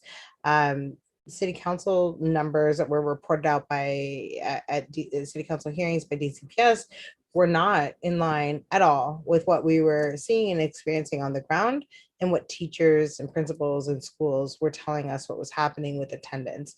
There were extreme issues that were happening this year, obviously due to unprecedented circumstances. However, we in our work working with the young people that this rule very much impacts have seen this for years. We have been told, in particular to kind of answer your question more pointedly, Ms. Thompson, that the reason that folks who still do want to continue with the 80-20 rule is because of, what we're seeing as really, I would say, kind of more extraordinary circumstances of students who, may not be in the right place at the right time, doing things that they may not be able to do, and the public safety concerns that sometimes grow out of those actions. And so I think what we're seeing here, unfortunately, is a larger response to a problem that is more minimal than folks sometimes want to talk about. We're very happy to think through other kind of proposals that might also address the kind of public safety concerns that folks have. But as far as we're concerned, as really predominantly education professionals and youth rights professionals, this rule is only punitive. I hope that kind of answers your question. No, it does. I mean, it does. It answers my question. I only have a comment, I guess, which is we've come a long way culturally since this rule was put in place. When we think about just the prevalence of championing things like no excuses, behavior policies, and other things that we now recognize as just harmful to children. This will fall into the category of one of those practices. And so I both understand and appreciate what you're sharing. And I believe as a city, we that the group that has that prevailing thought is probably dwindling as well. Or at least I hope so. Yeah, and I think that's absolutely right. Sorry, Tammy. Yeah, I would add one other obstacle to eliminating this is some people misperceive it as helping to keep schools accountable, thinking that this is a way of holding schools accountable for keeping kids in school for longer or making sure schools are not passing students along when they haven't learned the material. And I think what's important is that we have a lot of other measures and tools to do that work to keep our schools accountable. I think we're all very much in favor of our schools being held accountable to make sure they're meeting the needs of our students. But these two rules really make children pay the cost of holding schools accountable. And that's why they really need to go. Yeah, absolutely. Sorry, President Parker. No worries. I'm going to take over facilitation just because I'm being mindful of time. Representative Sutter, I'm going to call on you next. Thank you. I appreciate it. Thanks for the presentation. I found it very helpful. And thank you to the 2 Ward 6 residents who are giving your evening to be here with us. I appreciate that. My one question, because I appreciate everything Representative Thompson said and concur on the shift in our thinking of punitive versus restorative supportive practices over time and why that seems to align with these changes. My one question is the definitional change suggested on your slide. I wonder if you've discussed with anyone the possibility of what that leaves open for different schools to define differently the concept of present. And I say that, for instance, that there are some schools that may say, great, you walked in the door, you checked in for the day, you're counted for the day. And other schools that may say, nah, we're still going to require that to be present for the day in the absence of any stated formula and regulations, we need you to be here for 2/3 of the day. And that's what will count you as present. So by removing a clear definition from the regs, does it leave open the door for differential definition by schools? I would want to clarify our proposal just a touch. So we're actually only calling for the repeal of the 30-day failure due to absence. We redefine present as a single school day on which the student is physically at school. So I think that we're setting like a really low bar to be counted as present. And I see your concern that like, could a school put something more on top of that? Maybe Lauren is better to answer this, but I think that the incentive wouldn't, I don't know that there would be an incentive to do that, except in places where there's a school push out problem to begin with, and that we need to be addressing in a different way, because those are schools looking to kick kids out, and we have a different problem there.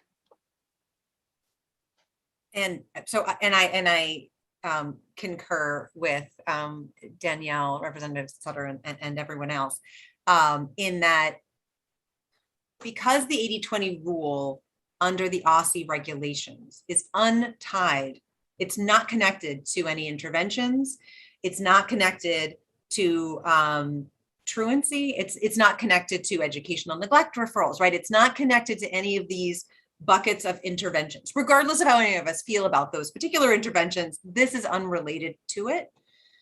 And so, because, for example, the 30-day failure due to absence, those are regulations that are promulgated and managed by DCPS, not by OSCE, not by the council. And so in a lot of ways, this change essentially helps to negate any negative effects from the 80-20 rule. Schools, as Danielle has said, schools that have more punitive approaches to attendance are they're still gonna have those more punitive approaches to attendance, regardless of this definition. And that's because schools have not, except for the 30-day failure due to absence, there have been no punitive interventions tied to the 80-20 rule. So for example, the charter schools, that sort of came out through the chat, charter schools have to track the 80-20 rule. They have to report on it. They do not use it. They just don't. They don't use it for any of their things. I mean, they can if they want, but most of the charters, and I feel like the charter board many years ago just talked about how it's just a thing they have to track. So they have to have a whole infrastructure for tracking it to report it, but they don't use it. That's not their intervention. That's not their standard. And so what we're essentially trying to do is declaw it. We understand that there's a lot of work and energy toward addressing issues of attendance, and we fully 100% support looking at this in a broad way and really looking for what is going to keep our kids in school, feeling safe, loved, and protected so that they can learn. We are 100% behind that. Right now, 80-20 is an unnecessary barrier for our kids. And so we need to just take the fangs out. I appreciate that. Yeah. That's all super helpful. I had one follow-up question, which is to the point that was just made about the fact that schools are required to track this and it is used as an accountability metric. But it is reported by OSCE. It's reported to OSCE, but it's not. But OSCE doesn't use it on our report cards to calculate anything? No.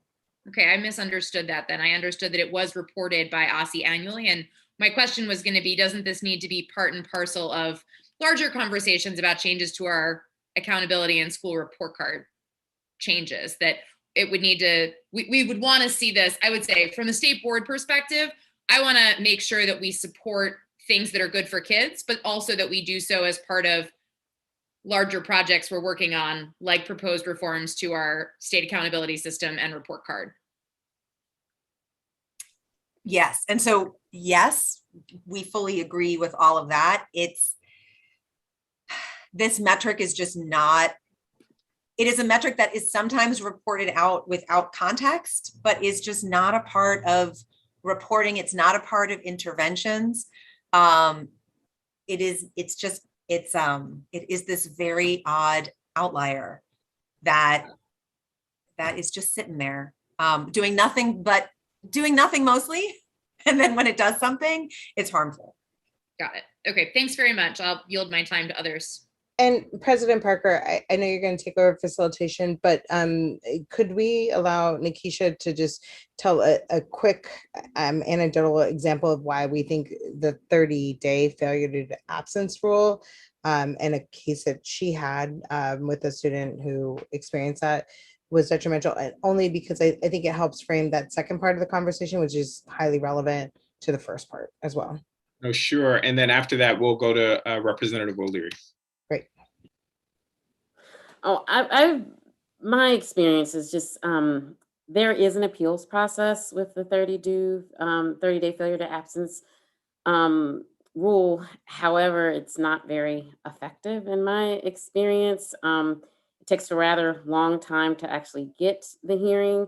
And in my experience, students who have determined that they're going to fail due to the absence during the fourth quarter, and they want to enroll in summer school, they can't, because at least prior to the pandemic, in order to go to summer school in DCPS, you had to take credit recovery. You couldn't take an original credit course. So if you were a high school student and you found out during the fourth quarter that you were going to fail due to 30 absences, if you file the appeal right after you find that out, you won't have your hearing until in the middle of the summer.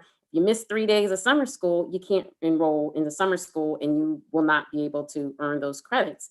If you had failed that class not due to a failure due to absence, you could have enrolled in summer school and you could have earned those credits. And so, I mean, I've had students where we have won our appeals, but we didn't get the decision until way after summer school had started. And so it was, a Pyrrhic victory because we weren't able to enroll in summer school. And, some of those students that I'm thinking about ended up having to, did not graduate with their class because they had to take those courses later on. And so it impacts other things just in terms of your ability to be able to engage in summer school, because if it's counted as a failure due to absence, you can't enroll in it. It's considered an original credit course and you can't take it in summer school. So that's been very difficult and harmful for clients have been faced this whole 30-day failure due to absence. And just to point out some of the things that how you might win an appeal, special education students, if they receive transportation provided by OSSI pursuant to their IEP, the absences are not supposed to count towards your 30 days. However, in some of my clients' situations, the bus didn't pick them up on the time and they were just counted as being absent, and that went into their 30 days. And when you're, all of my clients are in the juvenile delinquency system, when you're involved in the court system, there's so many reasons why you miss school. It's really quite easy to get up to 30 days. You miss school for court. You miss school because you're getting evaluated by the child guidance clinic. You miss school because they need to put ankle monitoring. You miss school because they had to have a treatment team meeting. It's so easy to get to 30 days with these students, and they're not, going out and hanging out in the street. It's because they're actually doing things that they're required to do as part of their court involvement. And so, these kids are at an extreme disadvantage by this rule. And even the way you can challenge it doesn't make it so it can actually even help them. So I just wanted you guys to be aware of how it actually impacts students. Thank you for that. Representative O'Leary.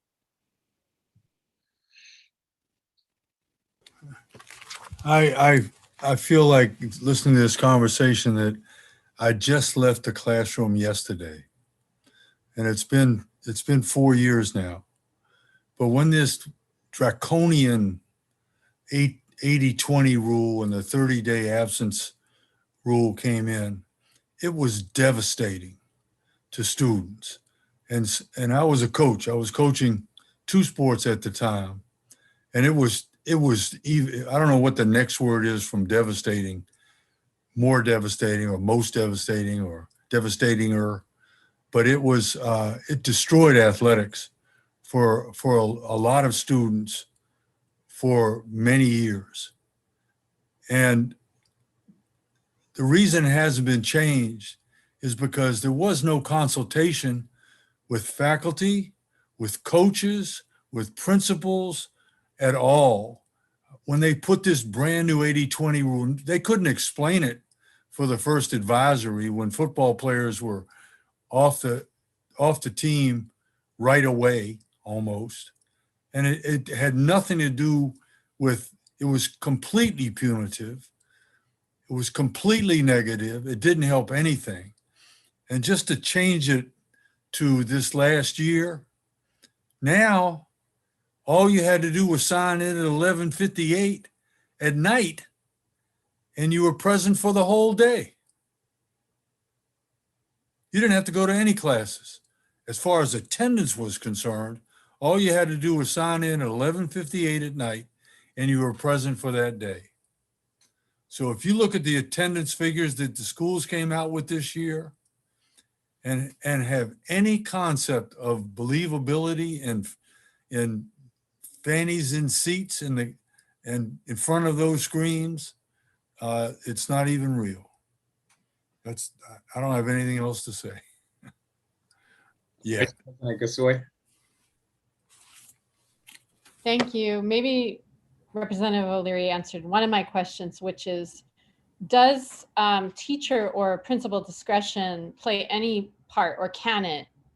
For instance, if a student, we know there are many reasons why students might miss a period. So can a teacher or a principal vouch for that student if there's communication and avoid this happening? So that's one question. And then the other question is, since charters don't have to adhere to this rule, is there any data that's helpful in comparing sort of the, ostensibly, I think the intent behind this rule is that it would deter students from coming late or, skipping class. So is there comparative data that would help to show that that is not actually working? So Representative Gasway, if I can, I'll go ahead and answer the first part of your question, which is what influence or what impact can teachers have on this? I will say that in my representation of young people who are involved with the juvenile justice system, one thing that we frequently do is we will send, an email to a school and the teachers and say, this student has to appear in court. This student has to appear at a DYRS mandated function, a CSOSA function, whatever the issue may be. And we will tell them that the student will be absent for such and such period of time or a period of class, and to excuse that absence as it should be excused. That oftentimes just is not reflected on the attendance record of the student, period, right? And so the problem is we're, generally speaking, we ask a lot of our teachers. We all know that, right? And so, to ask this kind of extra, and not that taking attendance is necessarily like an extra hurdle, but to ask them to be so specific to say, okay, well, this student was absent during my class for this reason, but it was excused, and ensuring that that absence and that excused absence is then marked down by the registrar and is recorded in the official transcript as such. Just frankly, just practically, it does not happen. I could note several occasions where I could pull up my emails to schools and say like this, it just didn't get transcribed in that way. So, I don't know that there's a level of teacher or school intervention that could take place that would really kind of correct for the problem we're facing here. And if so, it would require so much more of teachers that, are busy doing their job and teaching, right?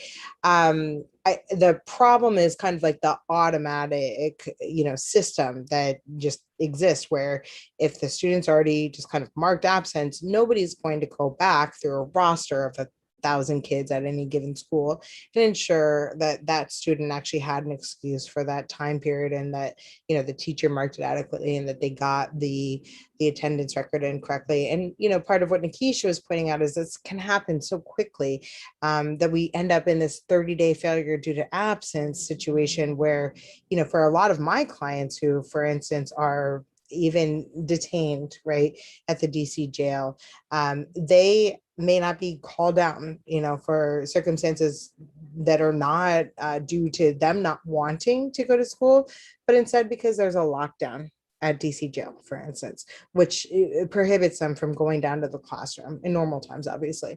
And then that's marked as an absence. And then automatically we just start building up these absences very quickly. And then that's where we end up. So I don't know that we could actually put this onus on, the school level. I think we do have to make a fundamental shift in the way that attendance is collected and reported. But another they thing can step in, you're saying. They could but you're just saying it's an extra burden system-wide. Is that right? Yeah. I think that's right. And I think it's asking, a lot of school staff sometimes to do that. But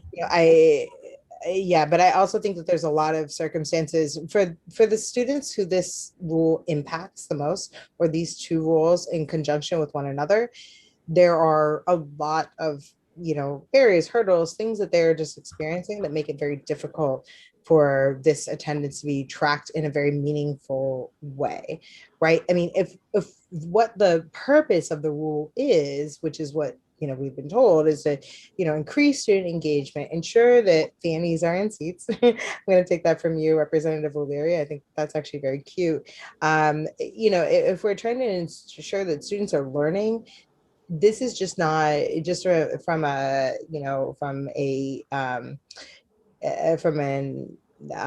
educator point of view.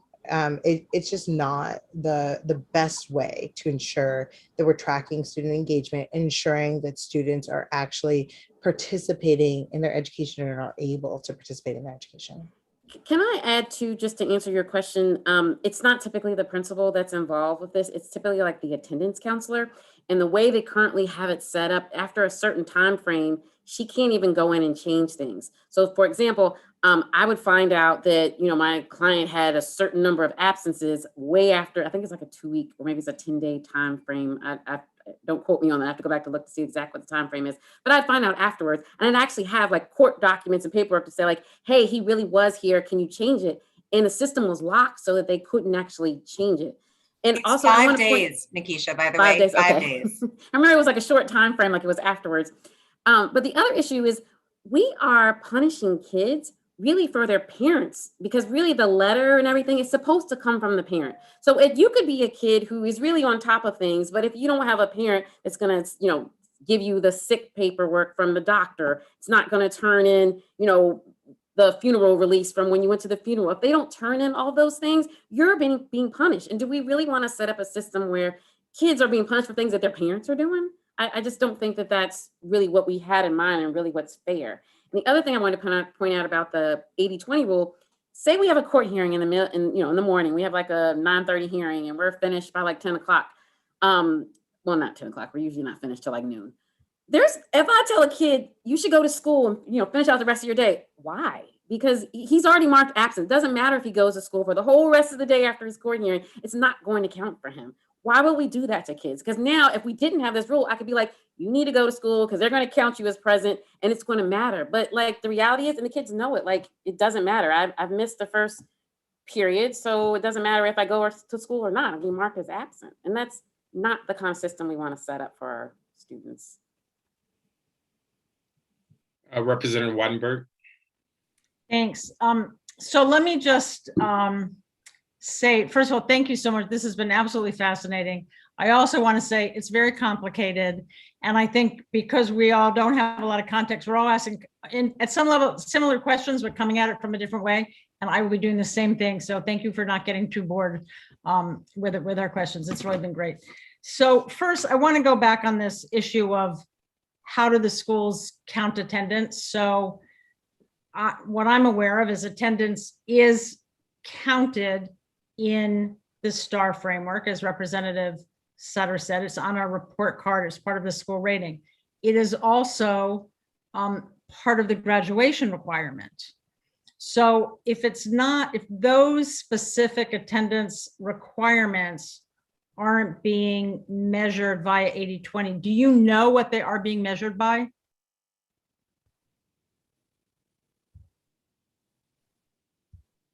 So no, is the short answer.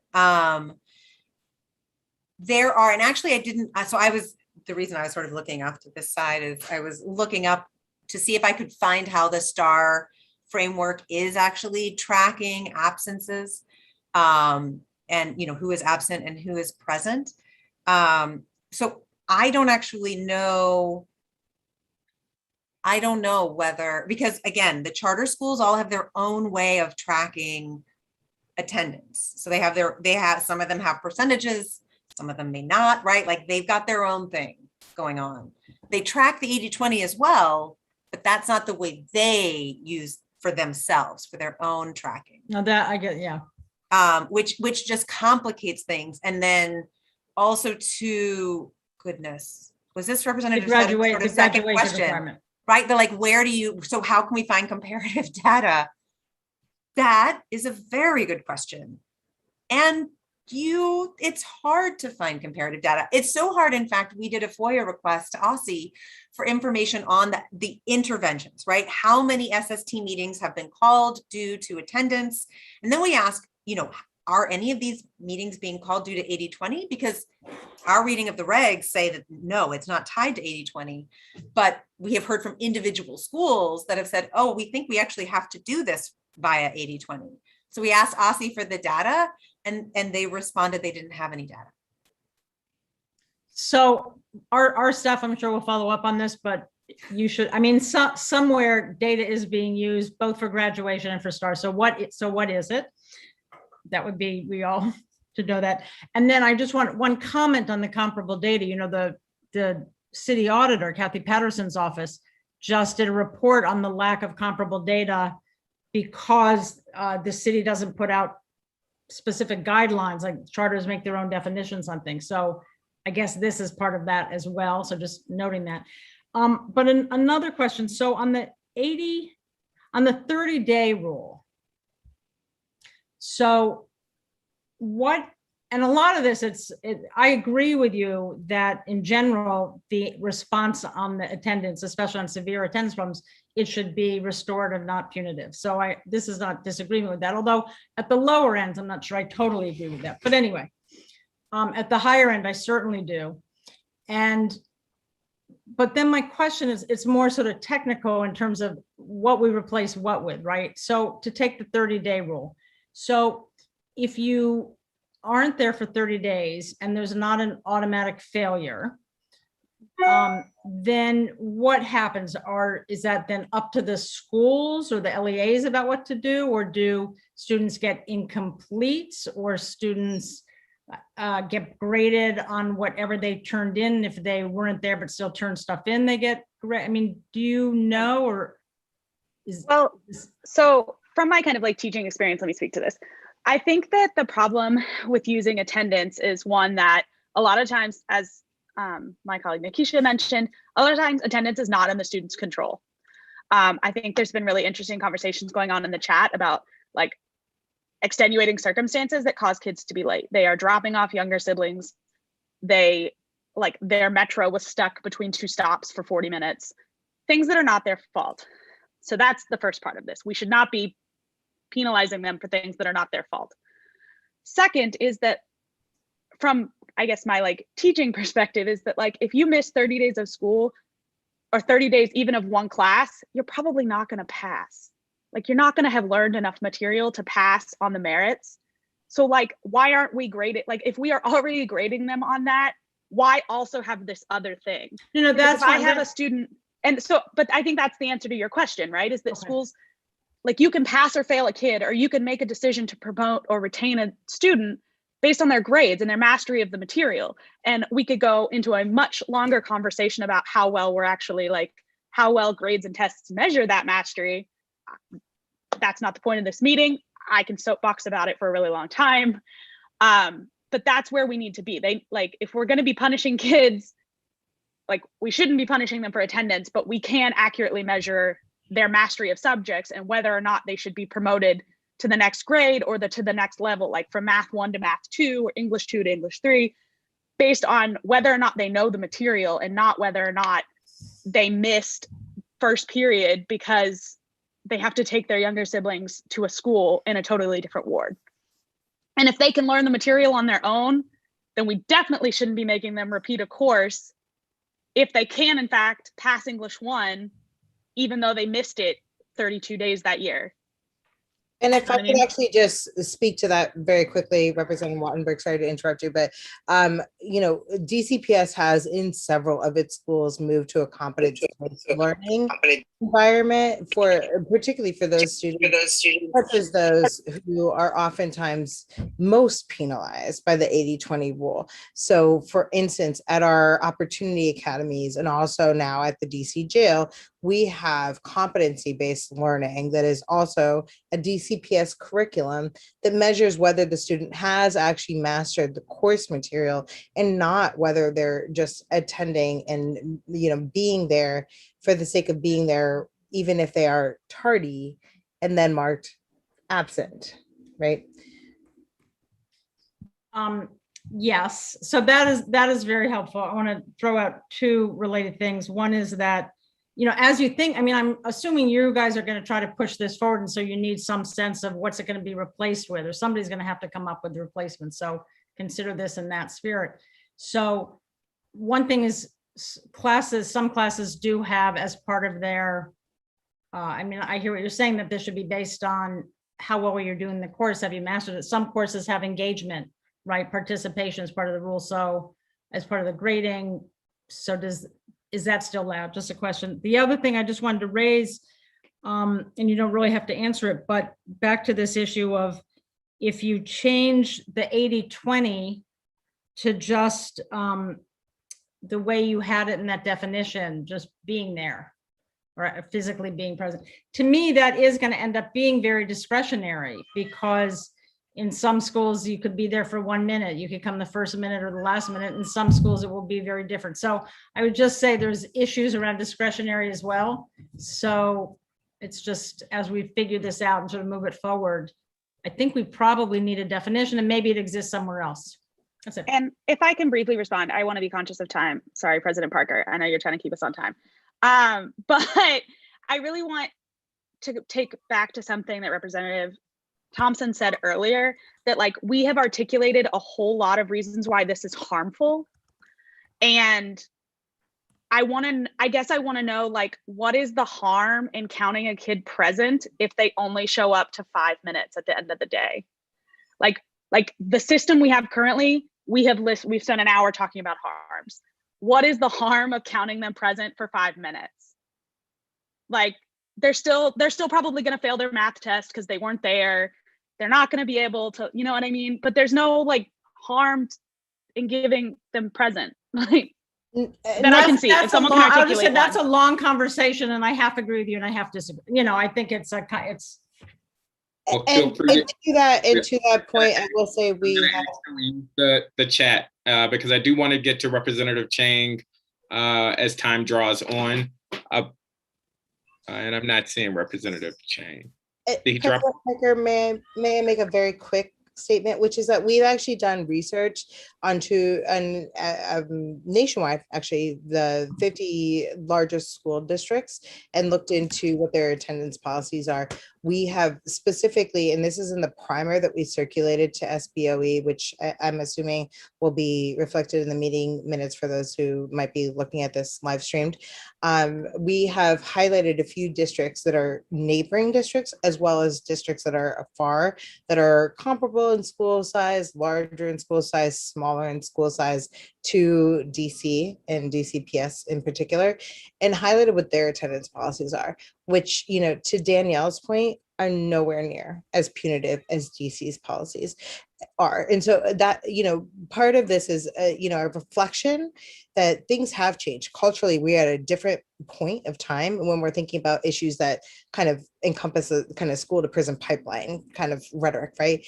And so we have highlighted a few jurisdictions we think that folks might find interesting, just to see what neighbors have done, for instance, in terms of their attendance policies and what they count and don't count. And that's part of what we're asking, you know, for DC to think about as we move to hopefully the next phase and thinking about what the 80-20 rule is, or revisiting it here in DC.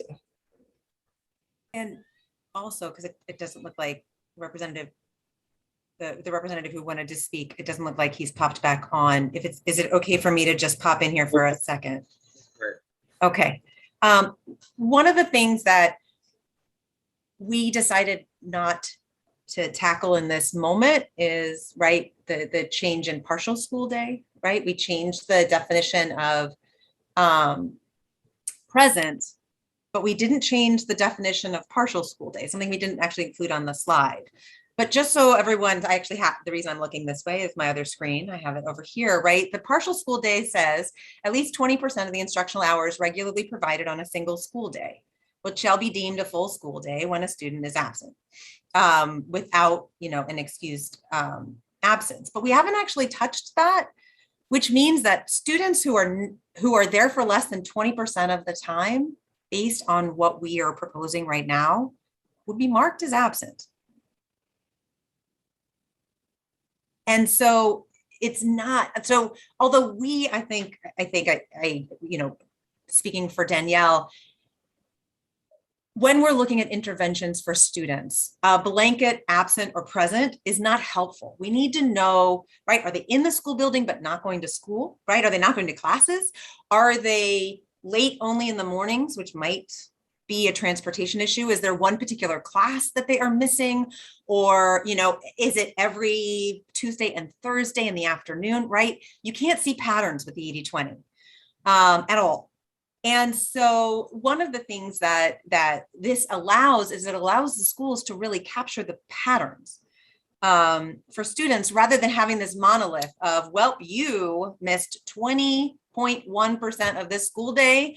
Consequently, we are going to count you absent for the whole school day, which is, sorry, I'm trying not to pay attention to the chat, but it is adorable.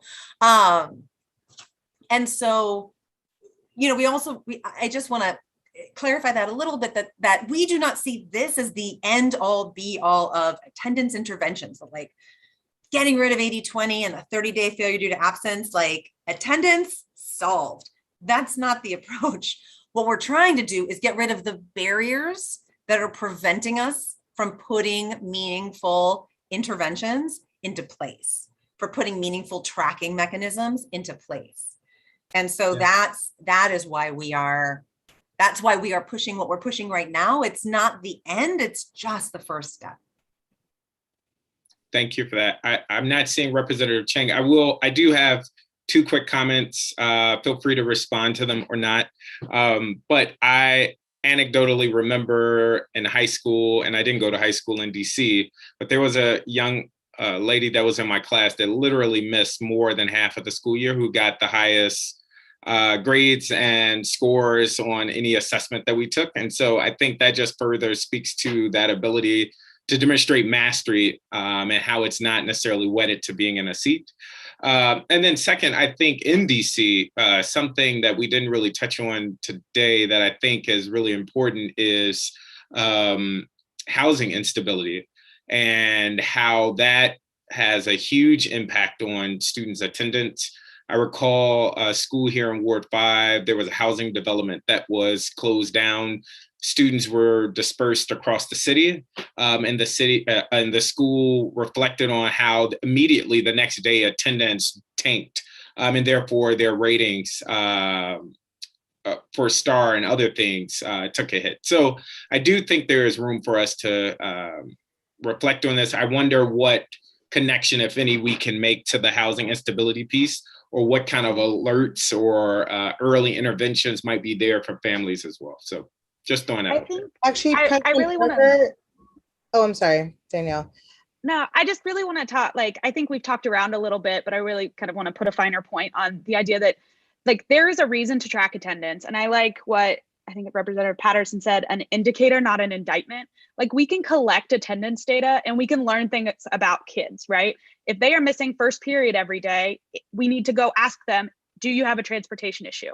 If they are missing Italian every day, we need to go ask them, what's going on with Italian? Do you hate it? Is there a bully in that classroom that's causing you a problem? What is the issue? If another one that we see, and it breaks my heart every time, is when we see kids missing every Thursday or Friday or both, And it turns out it's because they have a uniform and they don't have a way to wash it until Saturday. And they are embarrassed to go to school on Thursday and Friday because their uniform is dirty.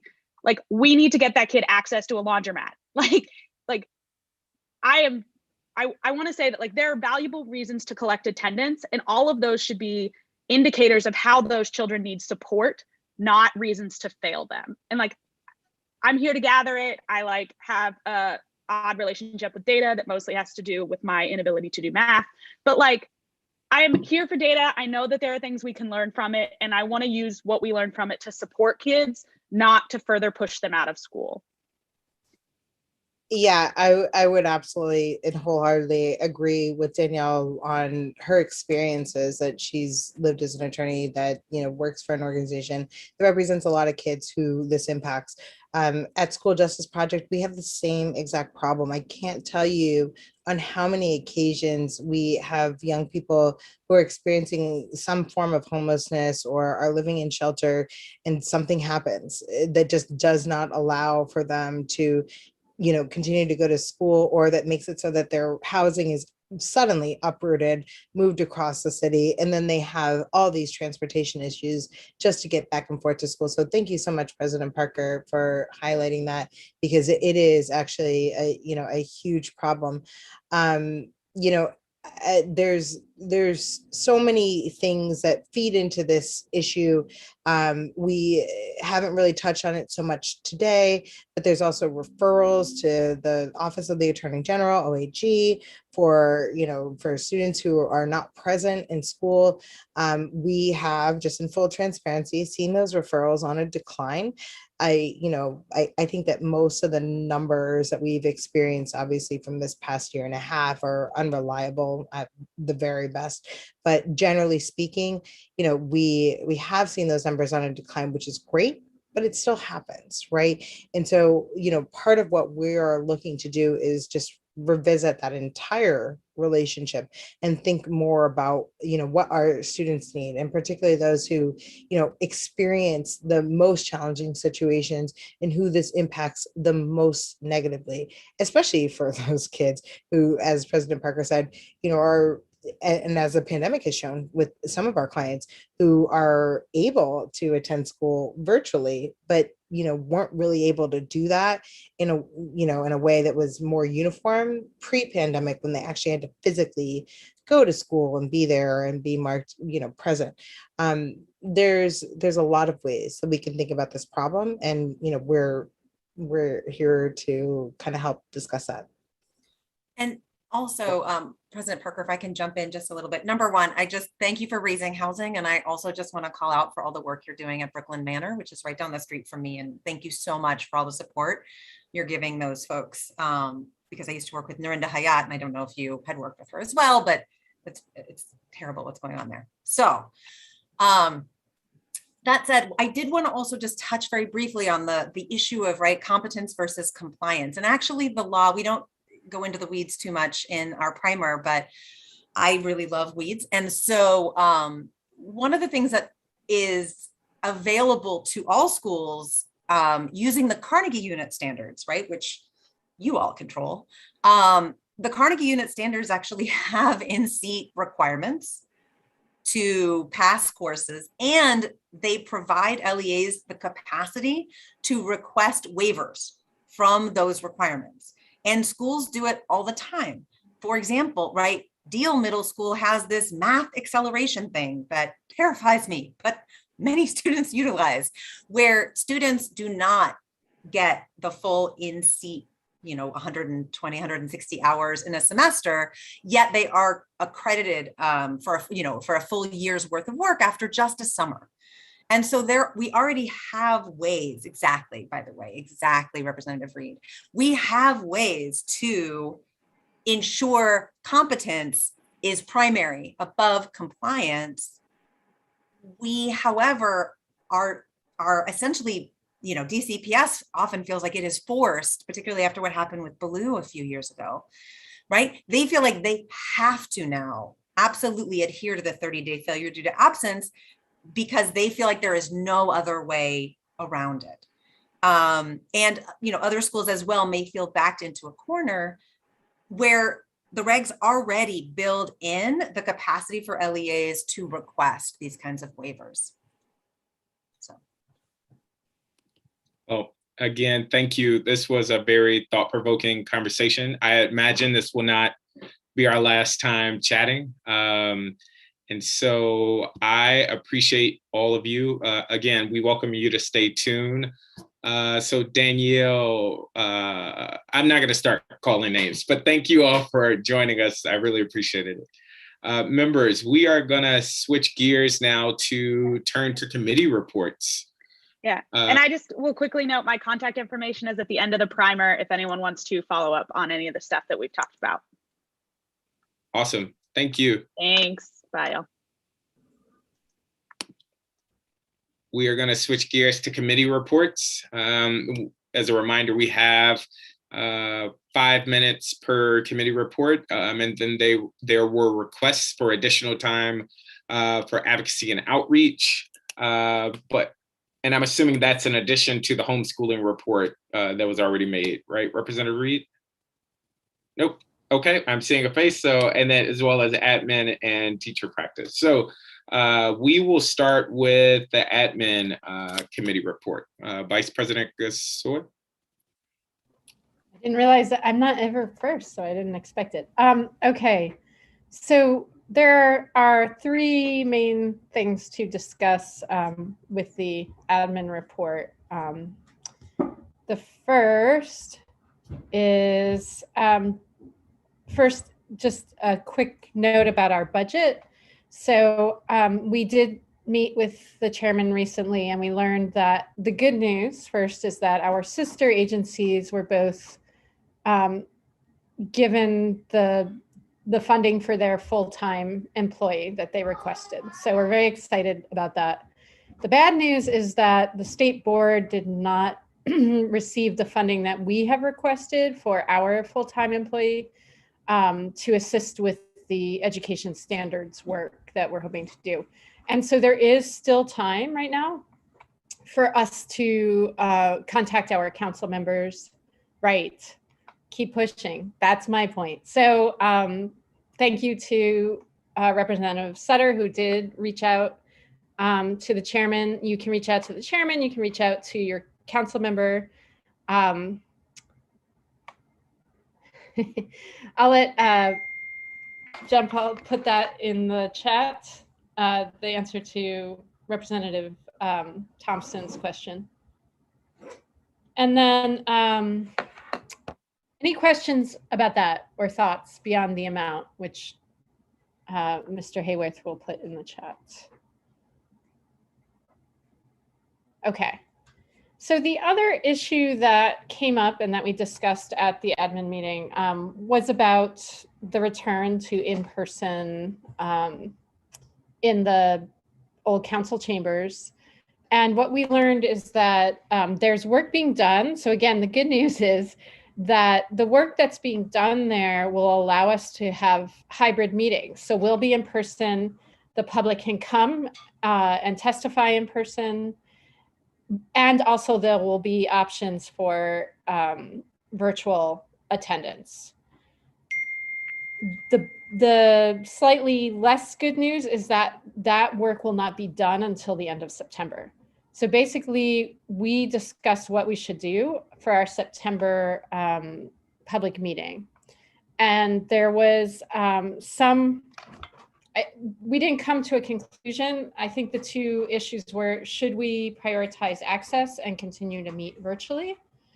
Or should we, is that insensitive given that there's such a push for schools to go back in person, and should we meet in person and prioritize that, or find a way to have hybrid?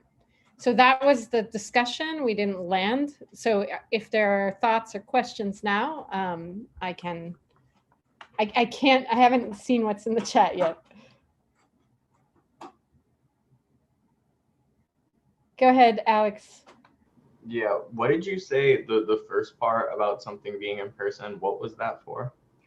So that's for returning to our working sessions and our public meetings in person at 441 4th Street. And you said that would start in September? Well, that's the question. So what I was saying starts at the end of, or what would be ready, say for our October meetings, our public meeting would be a hybrid approach.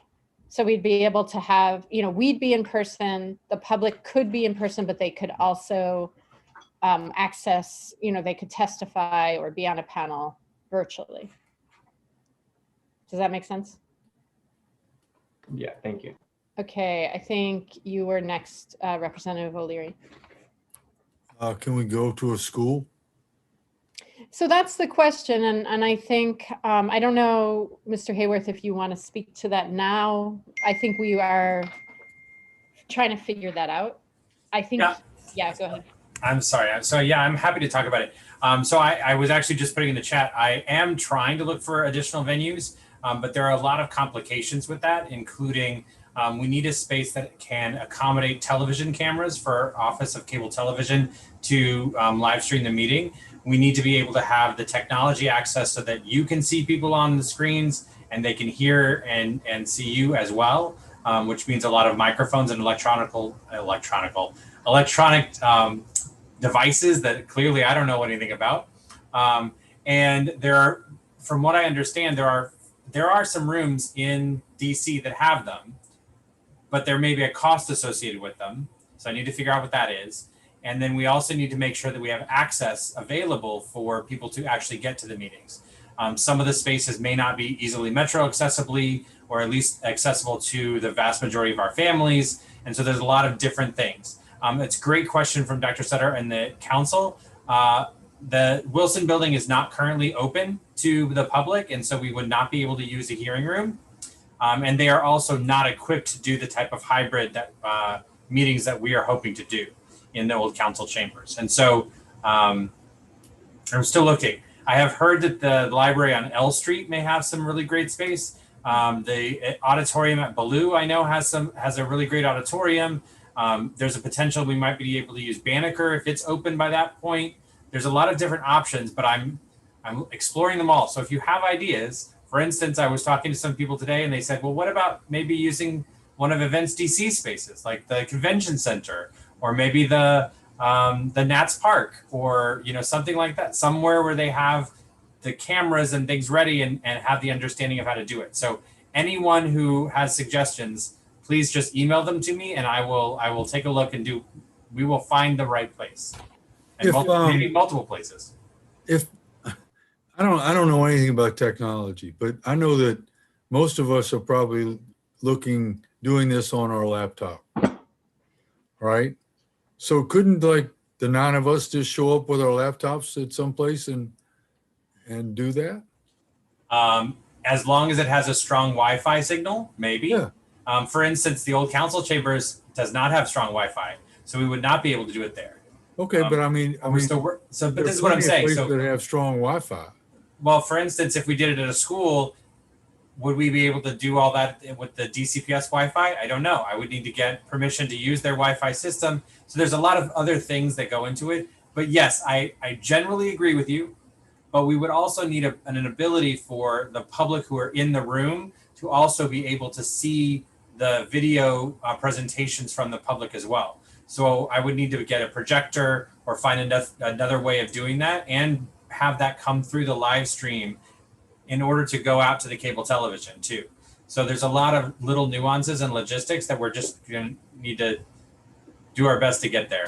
And some of us have desktops apparently, so. No, I know that. I understand. I have both. I'm trying to balance that, but I'm gonna volunteer UDC and talk to them tomorrow. Great, thank you. They have a TV. They have a studio. I know, and that's great. So we'll wait to hear back from you on that. Representative Thompson.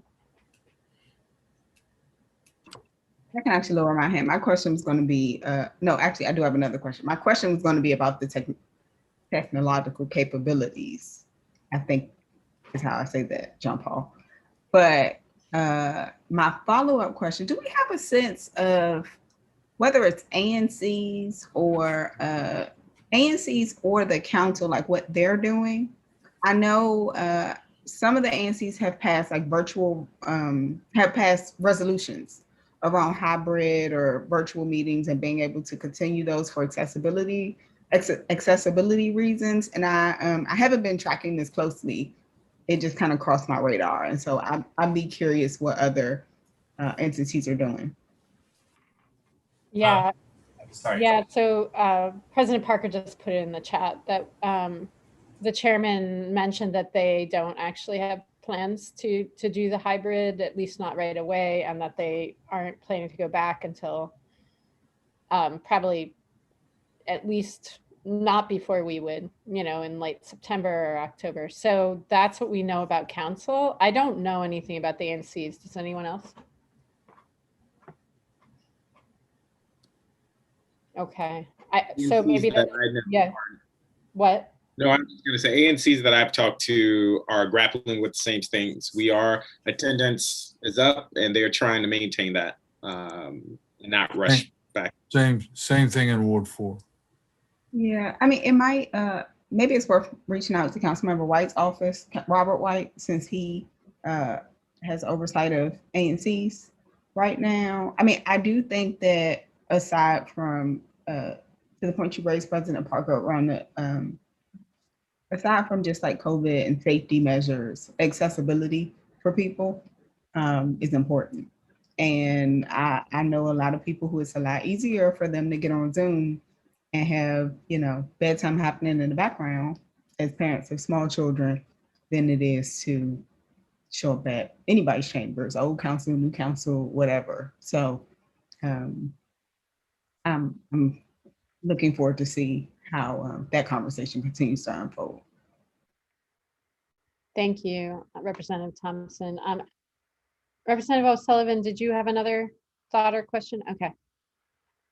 So if there aren't other thoughts or questions on that, the third issue that we discussed, and hopefully you had a chance to review the proposal that was drafted based on that discussion, was a proposal to shift the panel discussion that we usually have in our public meeting, to take that out of the public meeting so that our public meetings are somewhat shorter, ostensibly, and then having a third monthly meeting that is limited to an hour and a half for a panel discussion. And the rationale behind that, this is based on a suggestion by Dr. Reed that the members of the admin committee strongly agreed with, which is that there generally doesn't feel like there's enough time to really have the kind of,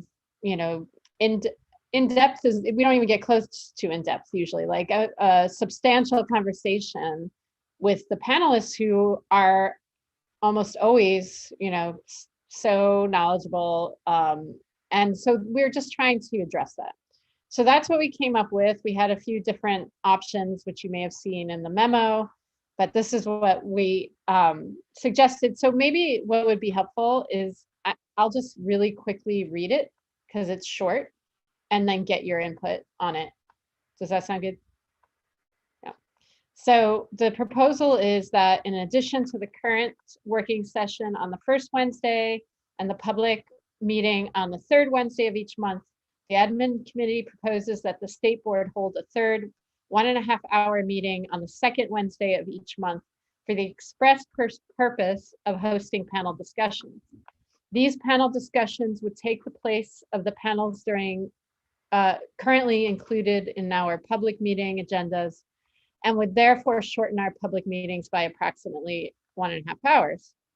The intended objectives of implementing such a change would include to provide invited panelists with a set start and end time, to provide invited panelists and SBOE members time to engage in less rushed and more in-depth discussion, and finally, to provide the public the opportunity to view panel discussions at a set time and possibly to accept some mediated engagement or questions from the public. So that's the proposal. Thoughts, questions? You're fast on the draw. Representative O'Sullivan, you're first again. I really like this idea. I actually think it'll give the state board a lot more flexibility with things it can do. Especially I'm sort of thinking of it like through like a student lens or student advisory committee lens of, I think this would also make it more realistic for like the student advisory committee and the state board to work together, because I feel like if you guys wanted to organize a panel on some issue, you could do like an all student panel, but you also could have a student serve on the panel. And in that way, like if there's an issue that you guys are talking about in the working session or in that public meeting, before that public meeting, you could hear specific answers from students on the issue. And it's not like a, oh, like, you know, you have to sit in this meeting for like 6 hours, and then at the end of the list during the public meeting, you'll get to talk for 2 minutes or 3 minutes and then answer a couple questions. I think that would be awesome. And I also think it would give us more of an opportunity for like the student advisory committee to stay engaged with the work that the state board's doing. So I really like the idea. Thank you for that input. I'm not sure who had their hand up first, so I'll just go in order of what I see. So Dr. Reed, you are muted. I'm muted. Yep. I like the idea of,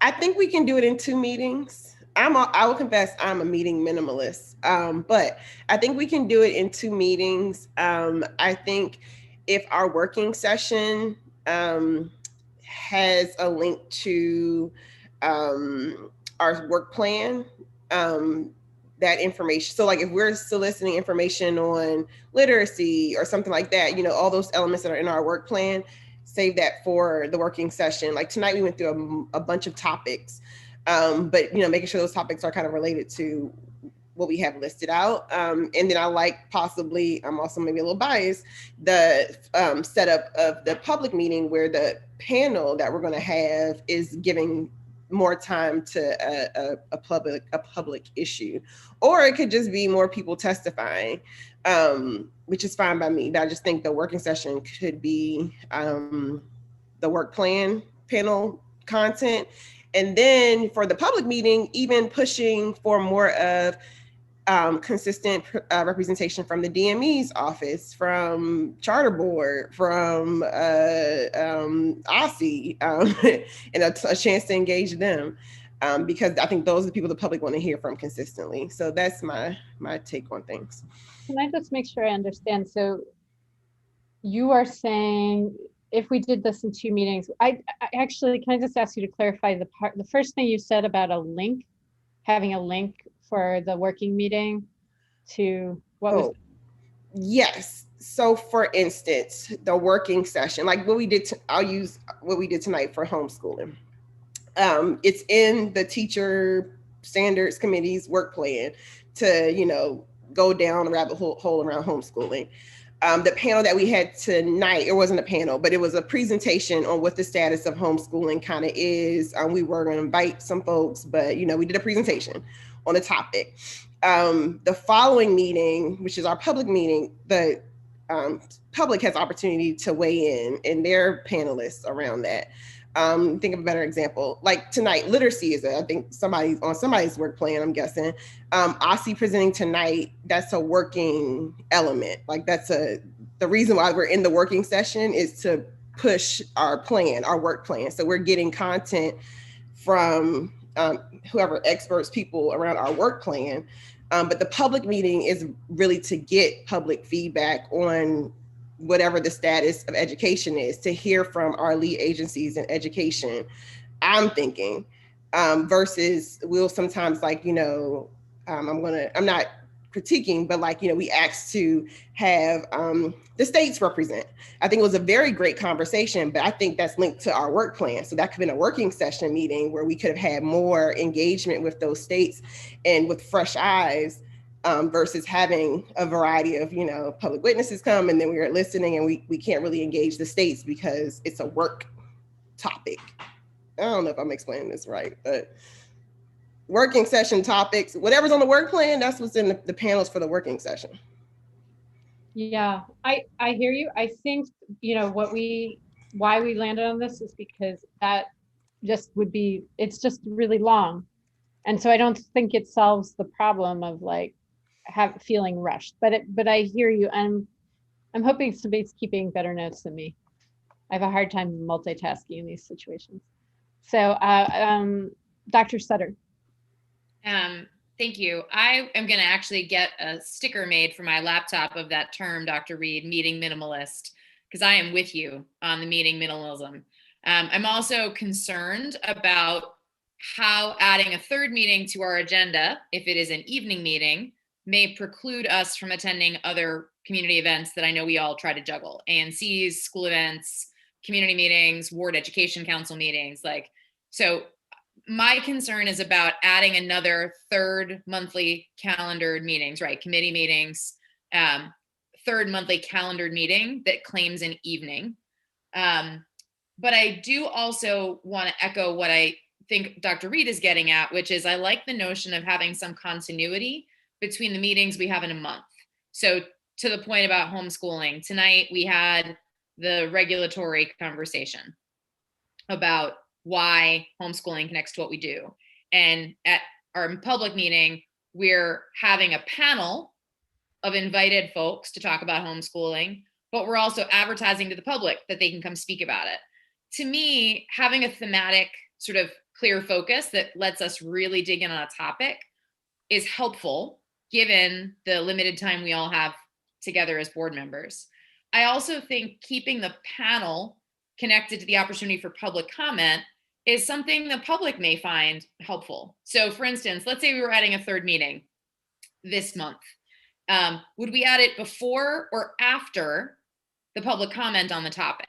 So I think back to a few months ago when we had people come, maybe it was last month, I can't keep track of time these days, when we had panelists come speak to us about accountability, and they talked to us about all sorts of aspects of accountability.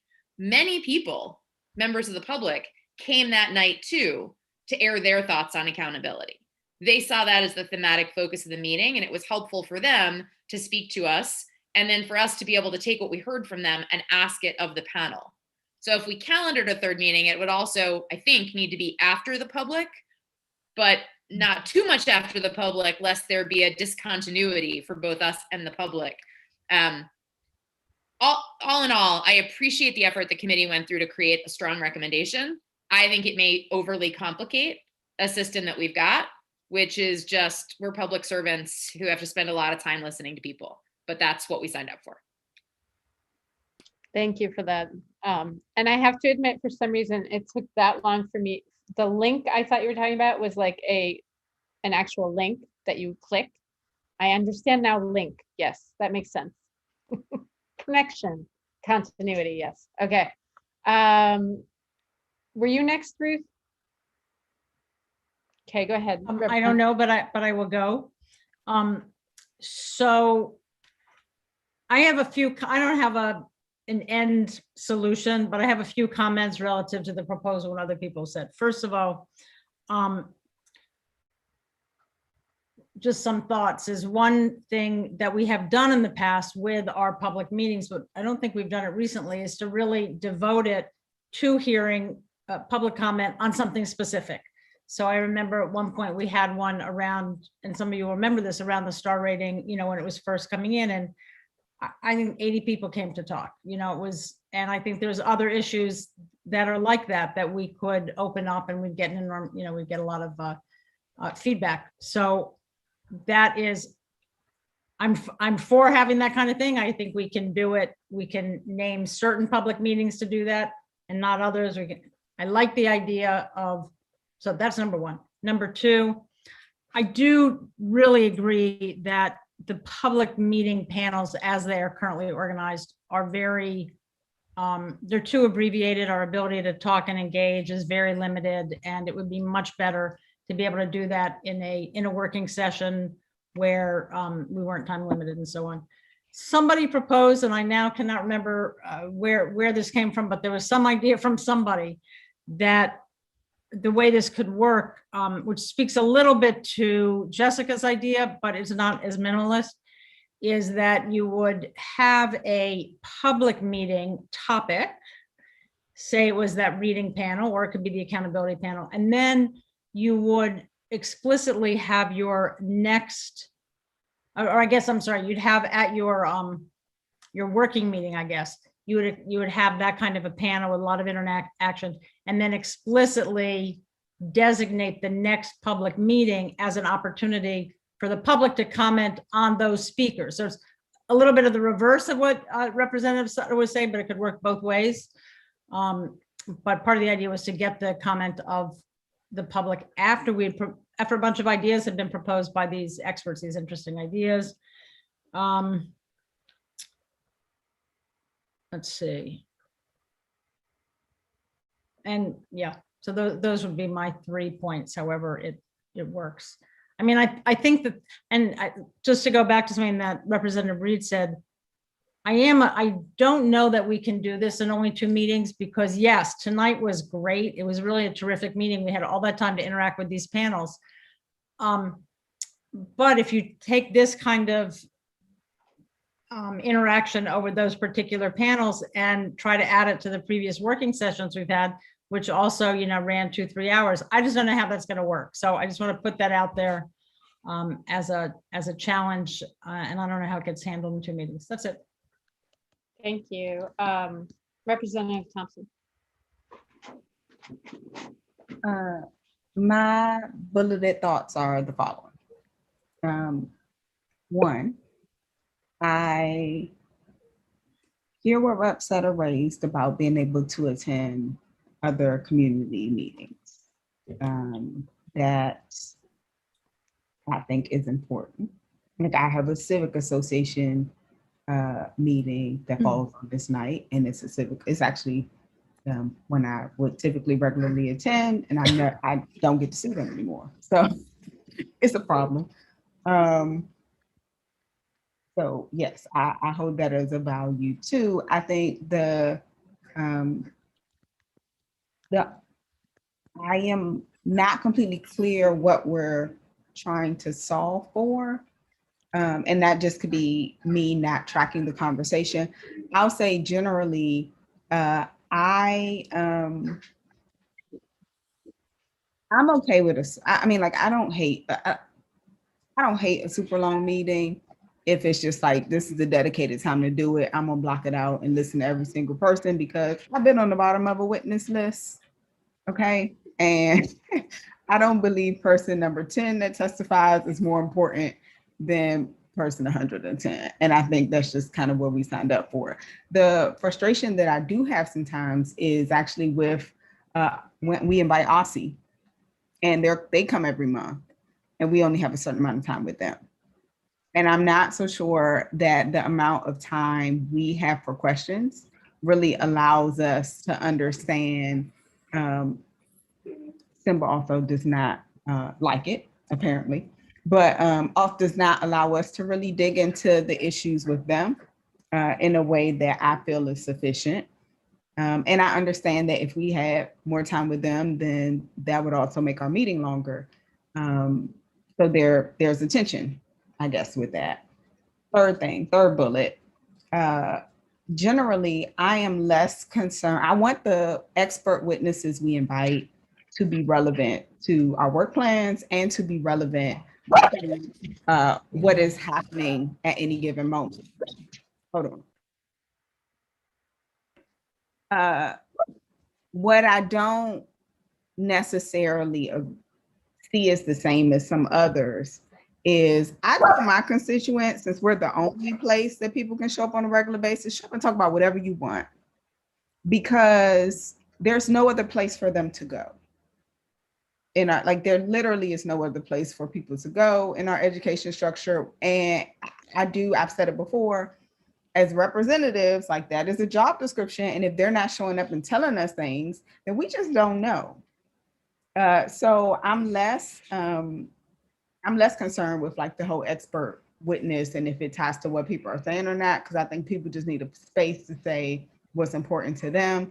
And since the expert, I get that, like, there are people who show up and, like, we can then ask those questions to the expert witnesses. I've done that. I've benefited from that, but I don't want us to get, like, I don't want it to be reinforced that like, that's the topic for tonight. So like, that's what you have to talk about, because there literally is no other place for people to go. Yeah, I don't think this would impinge on that at all.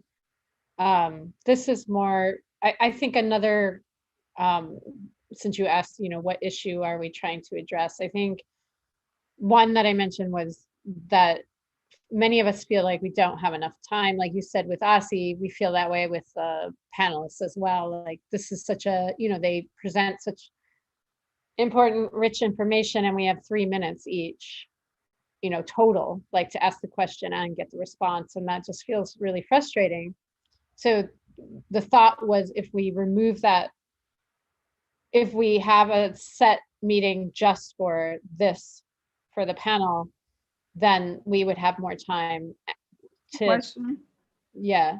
I've made an assumption, and this could be wrong, but I have made an assumption that when we have our public meetings and OSSI comes and present to us, I often hear, okay, well, the superintendent has to go.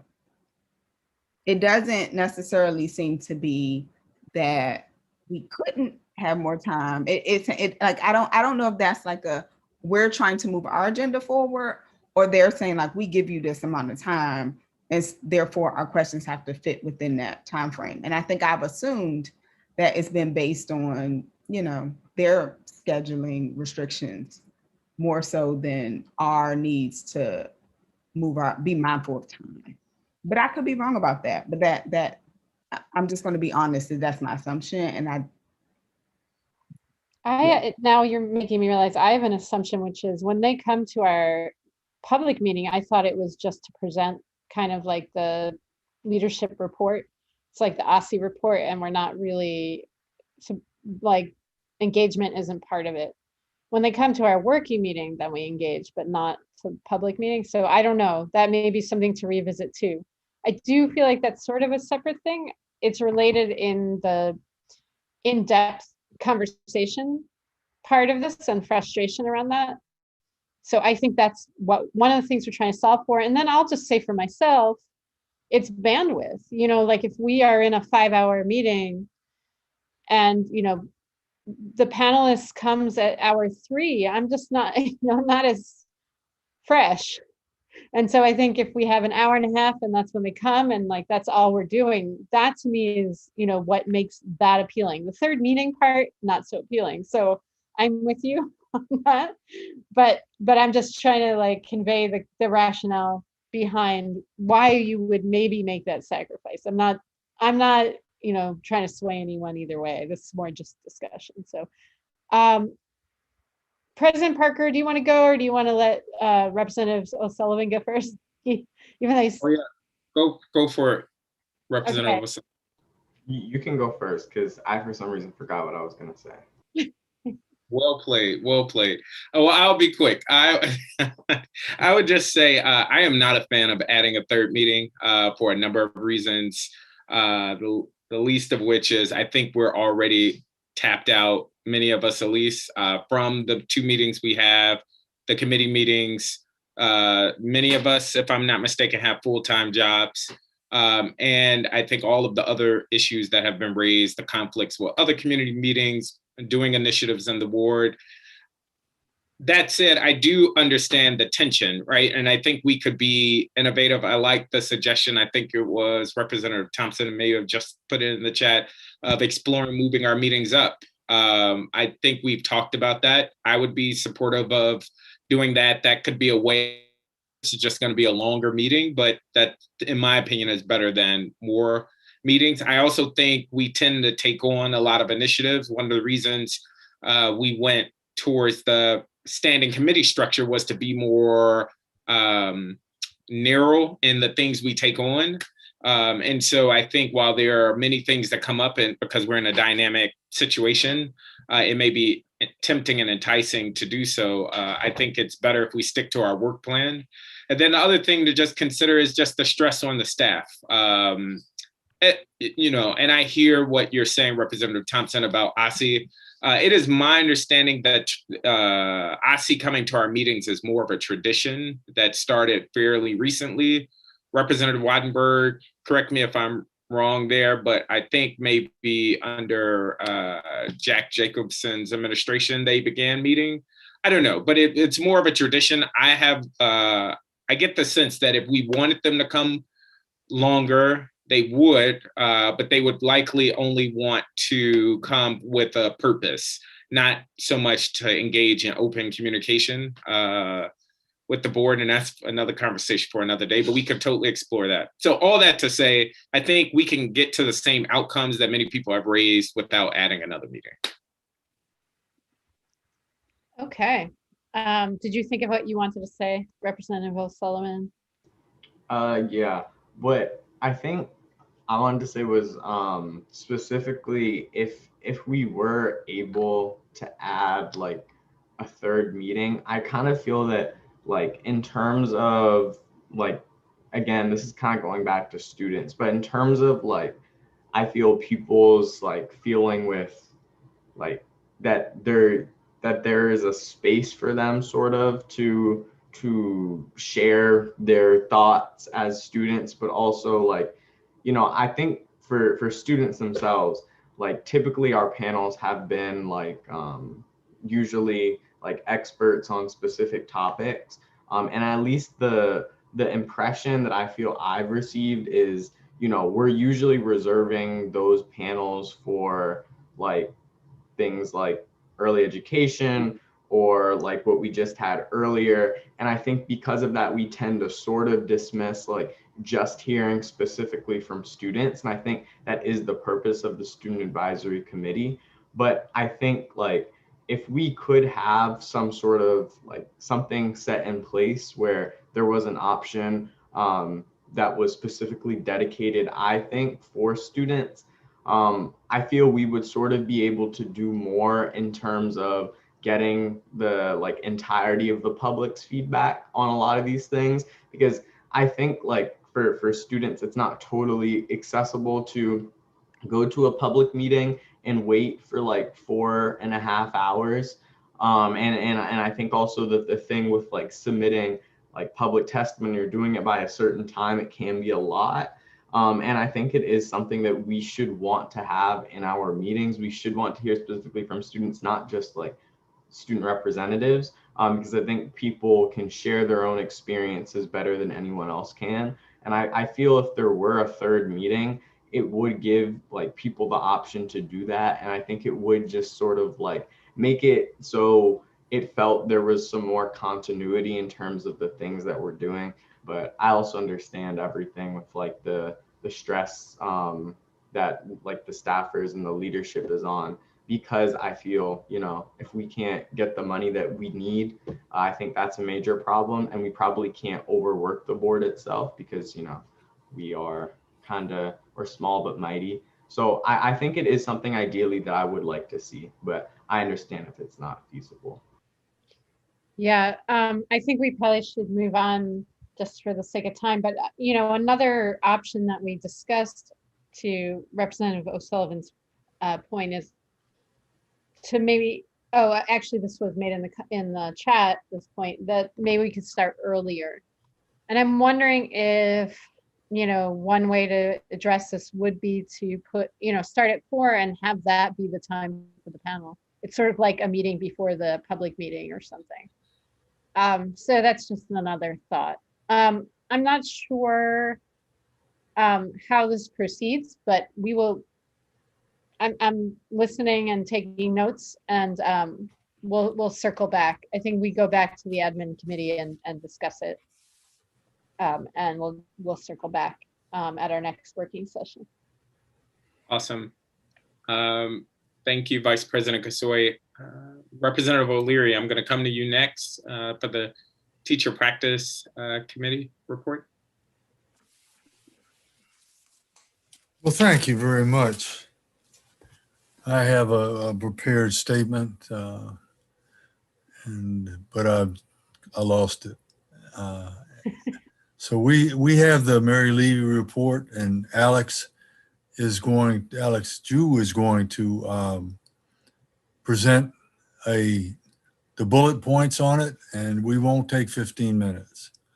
But it's very interesting, and we're going to have to do some more pushing. And I'm all for good pushing, just like good trouble. Alex, are you here? There he is.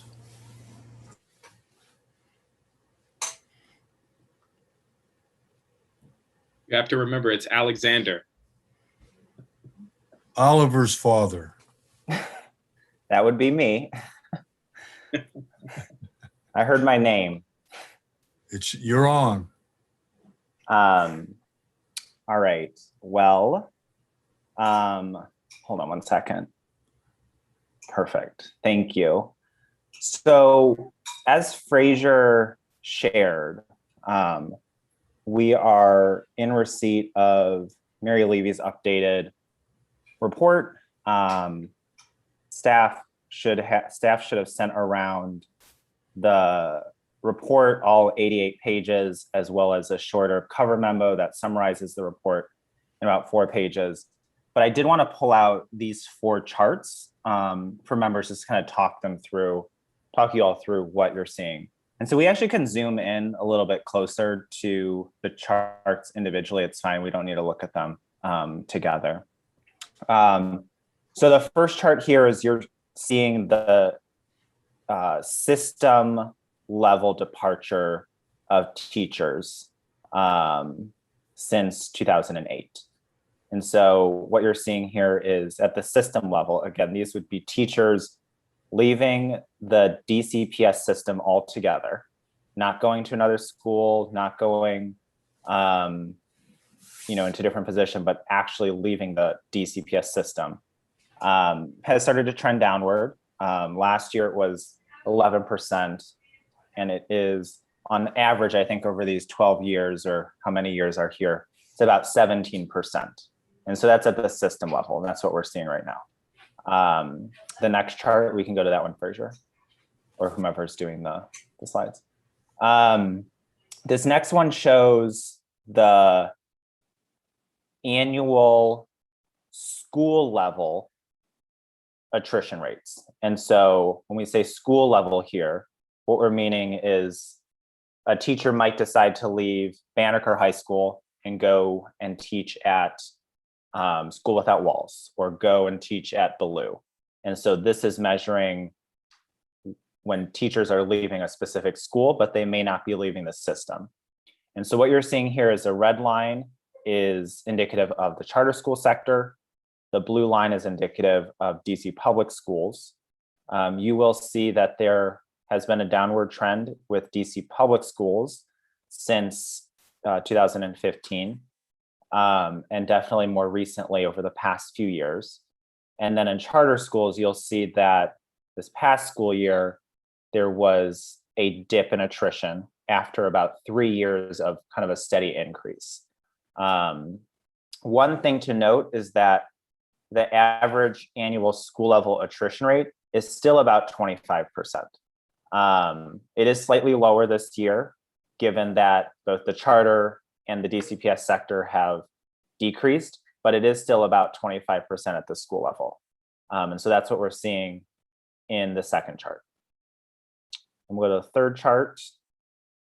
This is the comparative that Mary likes to provide with us. Again, one caveat is that a lot of these numbers are all pre-pandemic, right? And so when we're comparing DCPS's annual system level attrition rate, which is 17%, which is what we saw in that first chart, to national average annual large urban areas, these are all pre-pandemic numbers, and so that's what we're comparing to. If you look at the bars on the far right, you'll see the 5-year average for DC public schools, teachers leaving after 5 years is about 55%. Other large urban systems is about 45%. Again, these are pre-pandemic comparisons. And Ruth, I did see a question pop up in the chat. I did not read it, but I will address it after. And then this last chart just shows kind of ward and sector breakdowns for attrition. This is kind of a continuing trend that we've seen in the past. Wards 5 and Ward 8 have kind of consistently seen higher attrition rates.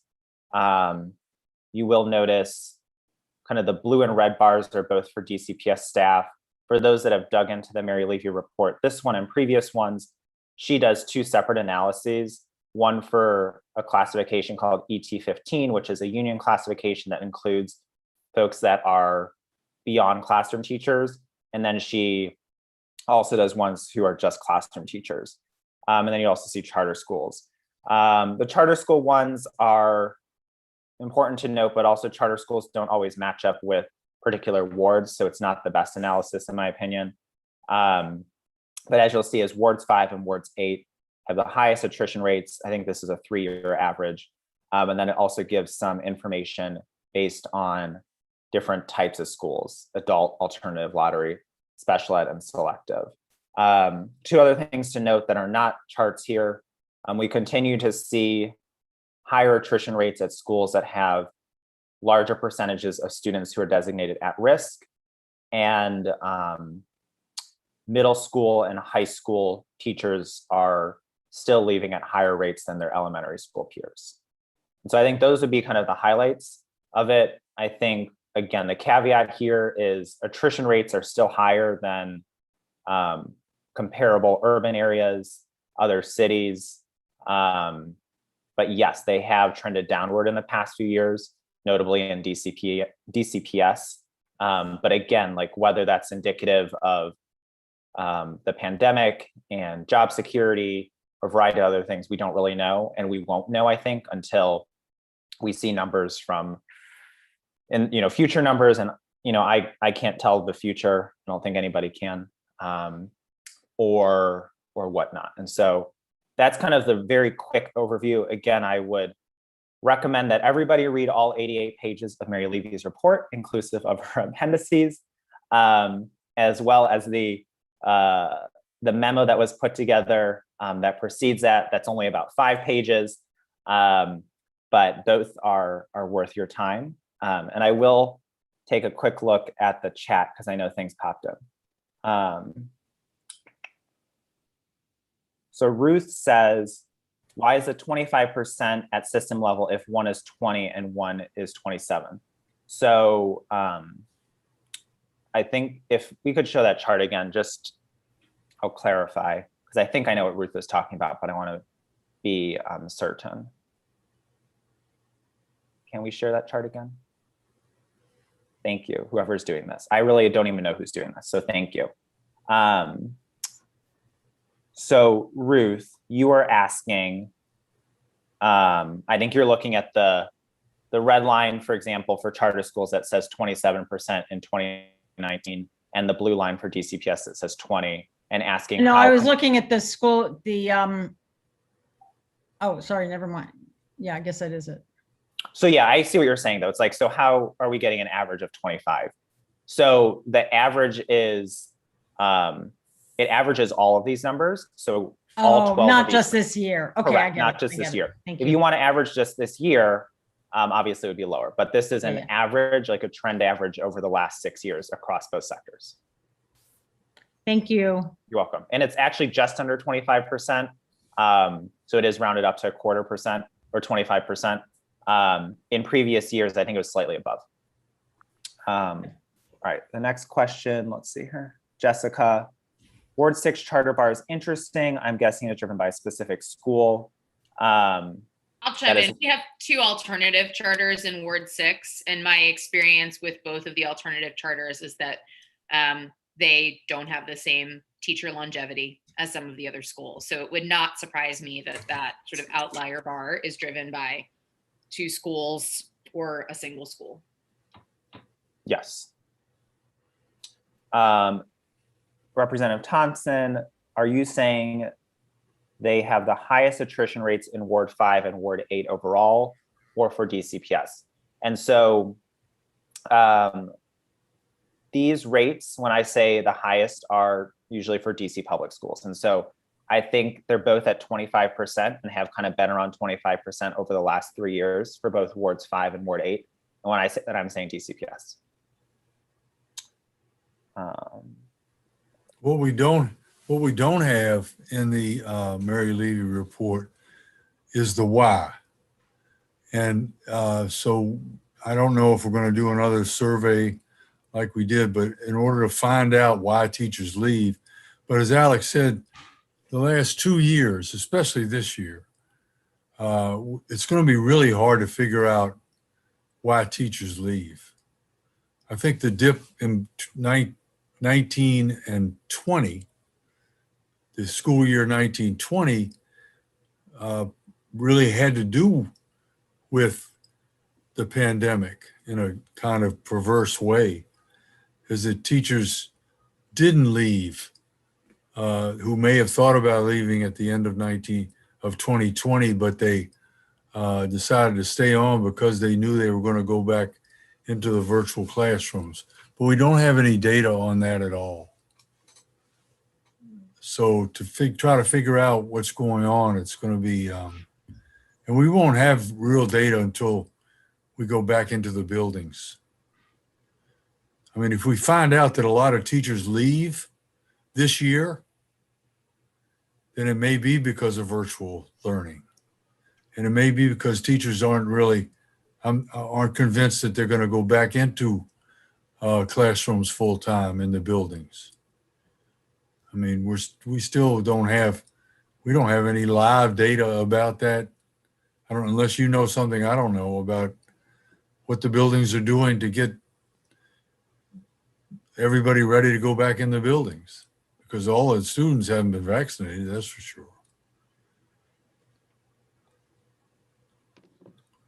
So this is really a work in progress, but it's a lot of really good work, and it gives us some good numbers.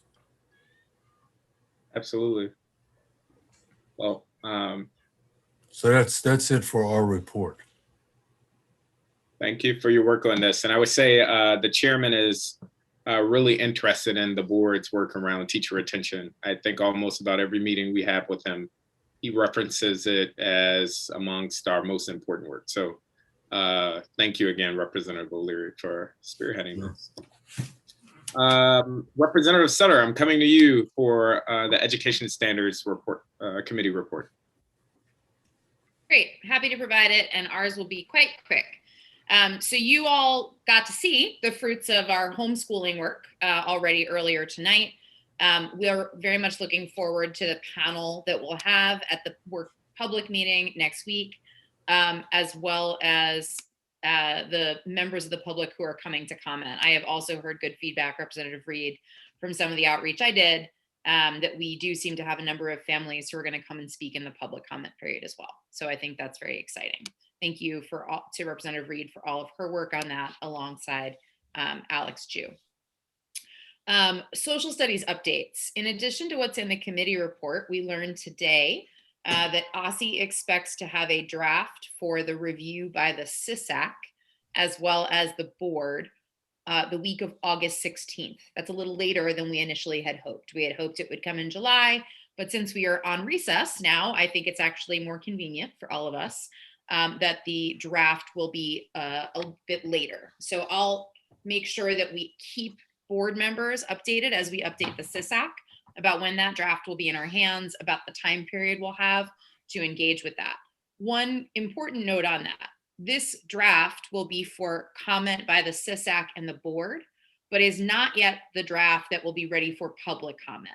So this is still sort of the first iterative process step that we agreed to with OSSE, which is that the advisory board will have the chance to weigh in, board members will have the chance to weigh in, but this draft we receive the week of August 16th is, to my understanding, not one that we'll put out for broader public comment.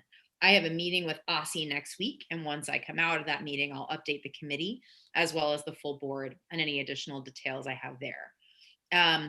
Another aspect of the social studies work I want to make sure I either share with or remind our full board is that we have an article that Alex Jew and I have written together about the process our board took to create a process to review and update the social studies standards that is slated to appear in the NASB standard September edition. So I think it's really exciting for our board to have recognition of the work that we've undertaken in that way. It'll talk about the whole process start to finish, and pull in our resolutions and everything, along with some lessons learned that we'll share with other state boards. So super proud that we are going to get recognition for our full board in that way.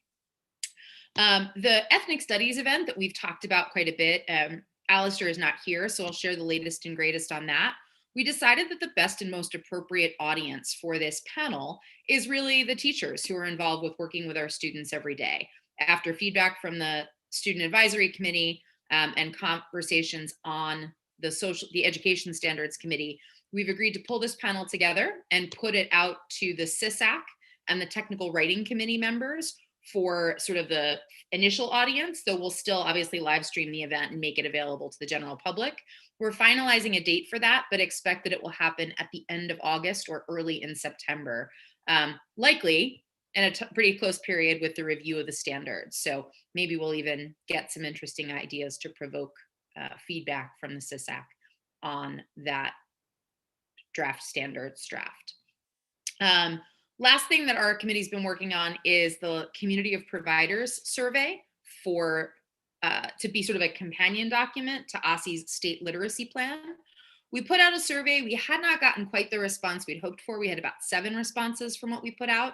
I don't want to go too much more into that because this is really Alistair's area of work, but we are inviting members of the committee, and I'm sure Alistair would be very happy to have feedback from the full board on the soft launch of OSSE's state literacy plan. And so I'll make sure to follow up with Alistair and make sure that gets out to the full board for any additional input they may want to provide. One more thing, and then I'm gonna take a look at the comments because I see some things coming into the chat. As we move forward into the fall, there were 3 things that came up sort of at the end of our meeting for new business that I think are worth sharing with the full board. One is a piece of our board, our committee work is to start to codify the process we use to revise the social studies standards and to propose a state level process for what it should look like every time DC reviews and revises standards. So we'll start to do that work in the fall. Part of the reason I'm pushing so hard on the chairman to get the funding we need for that additional staff person is our staff does tremendous work on the shoestring budget we have. And I can only imagine what the capacity we would gain by adding that other full-time equivalent.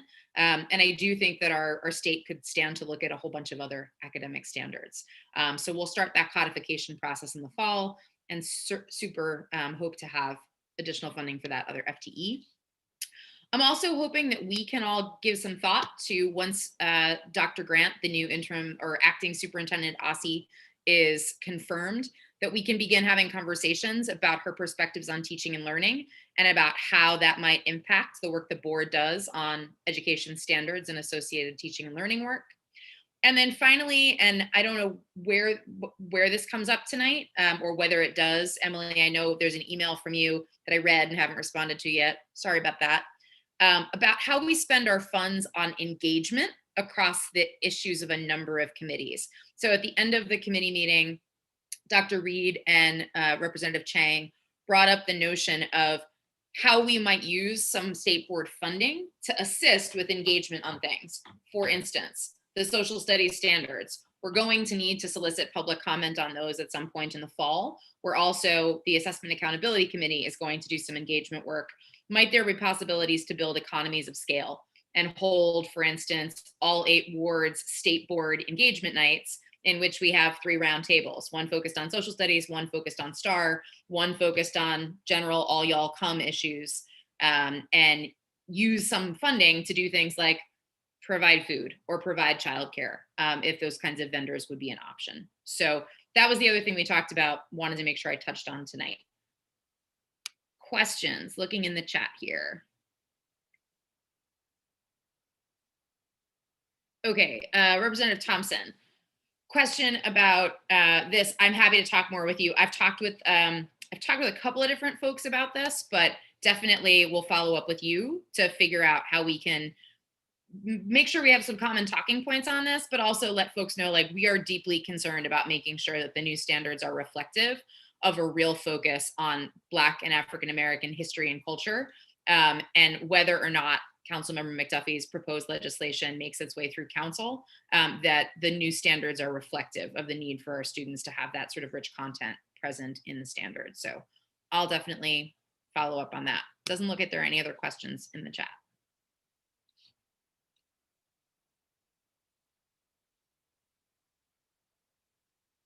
Great, thank you. Awesome. Thank you, Representative Sutter. Representative Reed, we're going to come to you, Advocacy and Outreach Committee report. Great. All my windows disappeared. Okay. So the Advocacy and Outreach Committee met on Friday, July 2nd. Oh, come on. And there we go. The committee was providing an update from the Office of the Student Advocate on the mayor's investment in the Safe Passages program. This was a follow-up conversation because Representative Sutter came to the committee about student transportation. So we landed on we needed to get more information about Safe Passages, and it just so happened that our student advocate, Dan Davis, had more information about the mayor's investments in the program. And I think the entire committee was moved to write a letter knowing that markups are happening with the committee of the whole. I'm still learning all the timelines or relearning timelines. So we decided to put out a letter. Thank you everyone for signing on. And that landed in the chairman's inbox today. I believe the Deputy Mayor of Education. Our efforts don't end there though. So if you could please nudge your council member, as well as each of our at-large council members to consider, keeping the funds in place for Safe Passages. But I think the key one that's a little more tricky is that the alignment with budget doesn't align with the start of the school year. So we really want at least bodies or pieces of, not pieces, that sounds crazy, but we want bodies, people present to help with the Safe Passage routes. There's 44 clusters of schools that have been identified. It just makes sense because the current implementation would be almost like 2 quarters into the start of the school year. So we really want to push for an element of presence of people to be in place for the start of the school year. What else do we do? We discussed the previous resolutions, including the teacher retention resolution, which Rep. Gazoy provided an update on. And what else do we do? We finalized, which I think is really exciting, the outreach and advocacy process. Our goal was to kind of streamline the advocacy and outreach efforts and make sure everyone had an equal voice in regards to access to the committee to get their advocacy issues kind of heard. You all received a copy of that in your inboxes. At the end of our report, I'll kind of briefly just kind of give you high level elements of the process, but we look forward to putting that into play as we address advocacy efforts. The committee discussed the passing of resolution SR 21-4 because our goal is to, when we pass resolutions, make sure that they become actionable. We don't leave any action items that we can control at the moment unattended to. And we need to reconfirm or confirm, if someone can in the chat maybe, that the resolution was sent to city leaders, especially around this time where budget markups are happening. And then again, if you can include that in your advocacy to your council members and our at-large representatives, that would be great. We reviewed the themes that emerged from our public comment period during the June meeting. And those themes included exposure to Asian American culture, which Representative Sutter mentioned, elevating to OSCE via the social studies standards work. There was a parent from Lecky Elementary that, since she was a Ward 8 parent, I emailed to follow up with her. There was a strong preference in the accountability dashboard from those who testified. And then there was a proposal for advocacy around a well-rounded school index to include social study minimums for middle and high school students. At the time, the committee concluded there was no additional follow-up on those topics or these topics.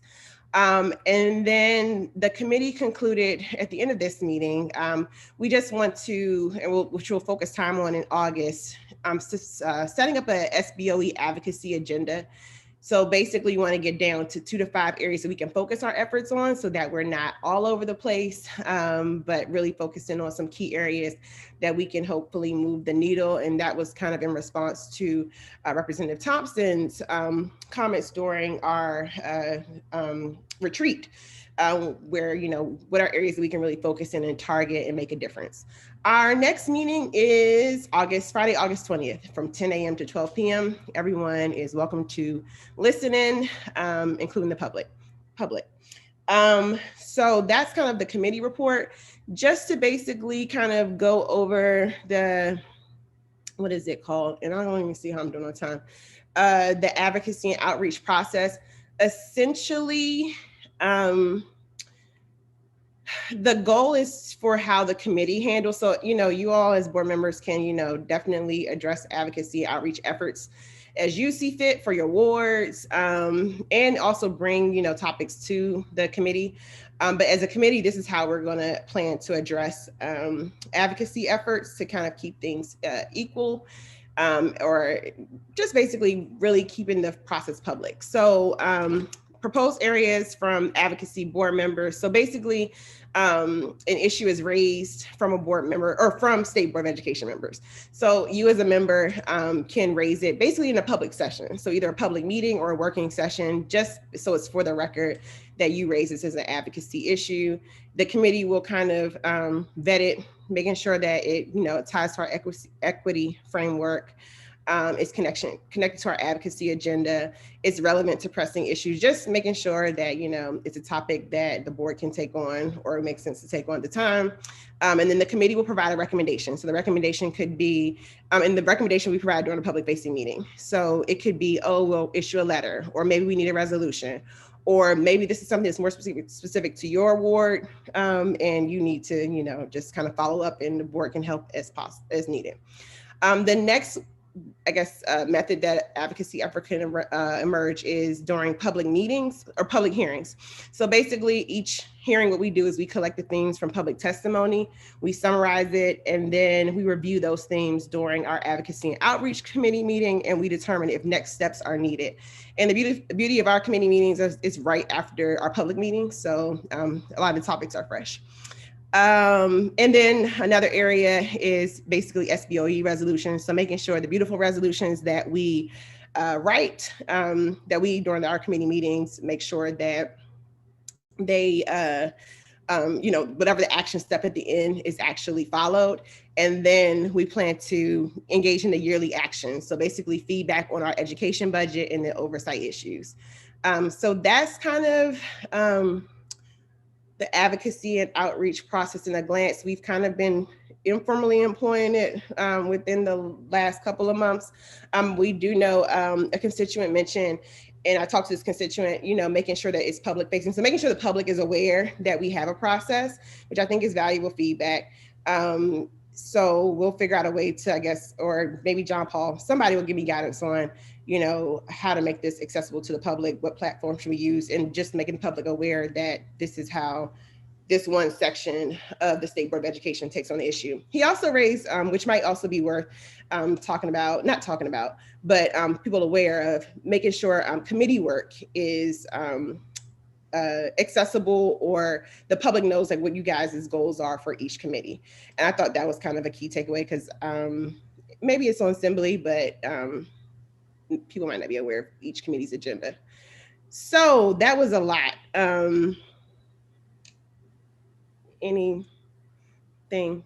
Just one thing to piggyback on that, and it's very important that you let your constituents know about this safe passage and about getting it started, because from everything we talked about at the meeting was it's going to be pushed back, and we got to push it forward, because the kids haven't been in school for, I'm sure that the number of instances of children being assaulted or children being bullied or anything happening at those metro stops that are in our wards and things like that, have diminished markedly over the past year.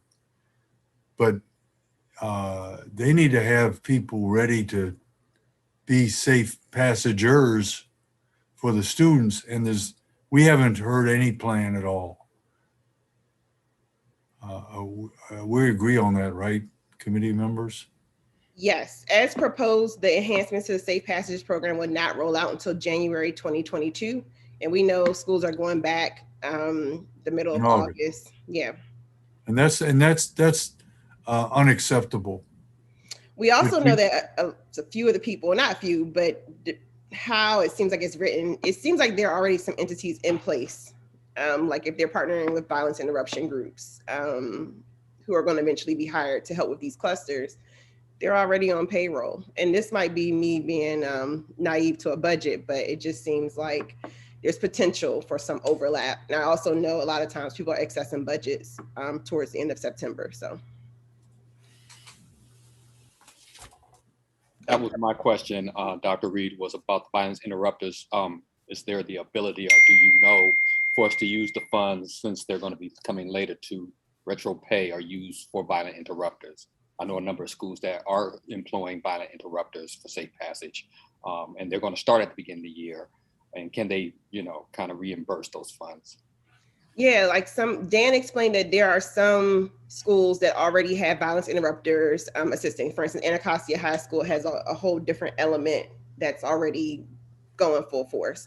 But I'm leaving it up to council and our advocacy to identify. I'm not sure the intricacies or exactly who, but I do know it has to be someone in the city to support with 44 clusters of schools to at least be a presence so that on day one, our students feel supported coming back in this unprecedented year. So that's our push. We know how budgets work. We know that the budget's not going to be in place, but we don't want that to be an excuse for our children feeling supported. And we also, which I appreciate, I think Rep. Gazoy saying, the board is willing to assist.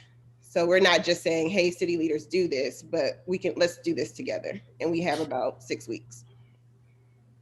Yep. Well, thank y'all. Thank you. Committee is doing heavy lifting indeed. Thank you, Representative. Representative Thompson, we're going to come to you for Board Governance Committee updates. Sorry, I was finishing off my budget commentary in the chat. So the Governance Committee met and had Dr. Heather Harding as our guest. She was, I think, helpful to many of us because she was the former ED for EdCore, which worked out of GW that did the review of para. So it was helpful for her to give a foundational kind of overview of like what that evaluation covered, where there might be outstanding questions or issues and potential areas of focus for the committee. We also have been in conversation with our graduate students, thanks to Representative Sutter, who has provided the opportunity for us on their work plan. We use some of our time just to kind of get feedback and refine the work plan. As of right now, we're expecting a final presentation from them August 4th. We'll get an update at our next meeting, which is July 15th. On their lit review, and we've narrowed down kind of some guiding questions. I think that's the kind of the high bullets. I'll stop there.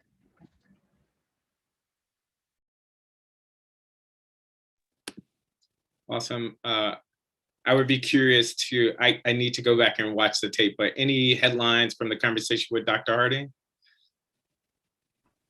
I would say there's always headlines from a conversation with Dr. Harding because she is amazing. So a few things that I would highlight, and then I'd welcome other committee members to chime in. So one is that it's a friendly reminder that para was not necessary, the review of para was not necessarily tied to student outcomes. It really looked at like what were the goals of the legislation around governance, and a lot of times we're conflating those things when we have a conversation about is mayoral control working or not. So like, what is our definition for my household does not want me to be successful this evening. So that I would say that's the first thing. The second thing I would highlight is, I would say that was the main thing for me. The second thing I would highlight is just that there are several reports. And so and most people probably think there's like one thing that turned up, but there are actually several reports that cover different parts of the legislation, which gives us a place to kind of narrow down as we decide the places that are most important for us to focus on. The third thing I think I would highlight is that there was a question around if there was community engagement as part of this review. And the answer is yes. So while the stakeholders themselves aren't named, but they give you kind of a idea of like whose input went into this review. The goal was to make it stakeholders who are kind of citywide and experience and are different types of education stakeholders. So all of that is in the reports that EdCore conducted. Those would be the three things I would highlight. I know that Representative Gasoy and Representative Wattenberg were present too. And so I'm curious if they have other takeaways.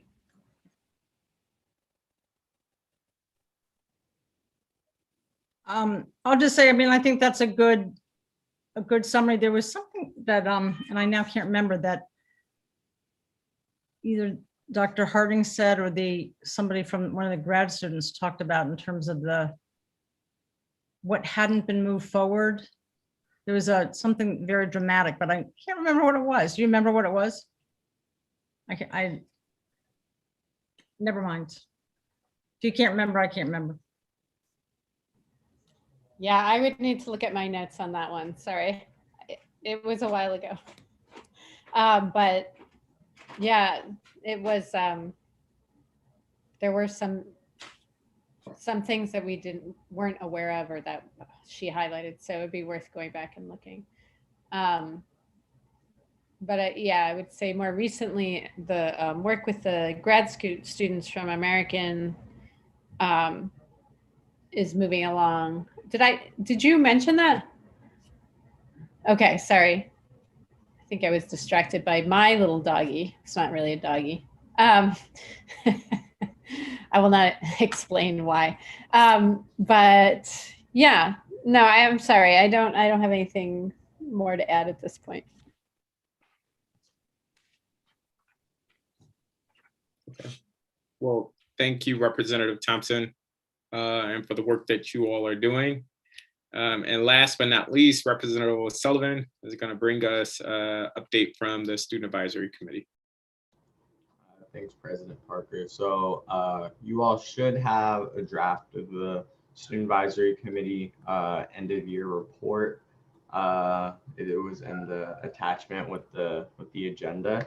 And pretty much the way we are going to present the report next Wednesday at the public meeting is we've kind of created a presentation and it's going to be presented by myself, Shayla, and then some of the other SAC members who expressed their desire to do so. And we covered 6 topics in the report.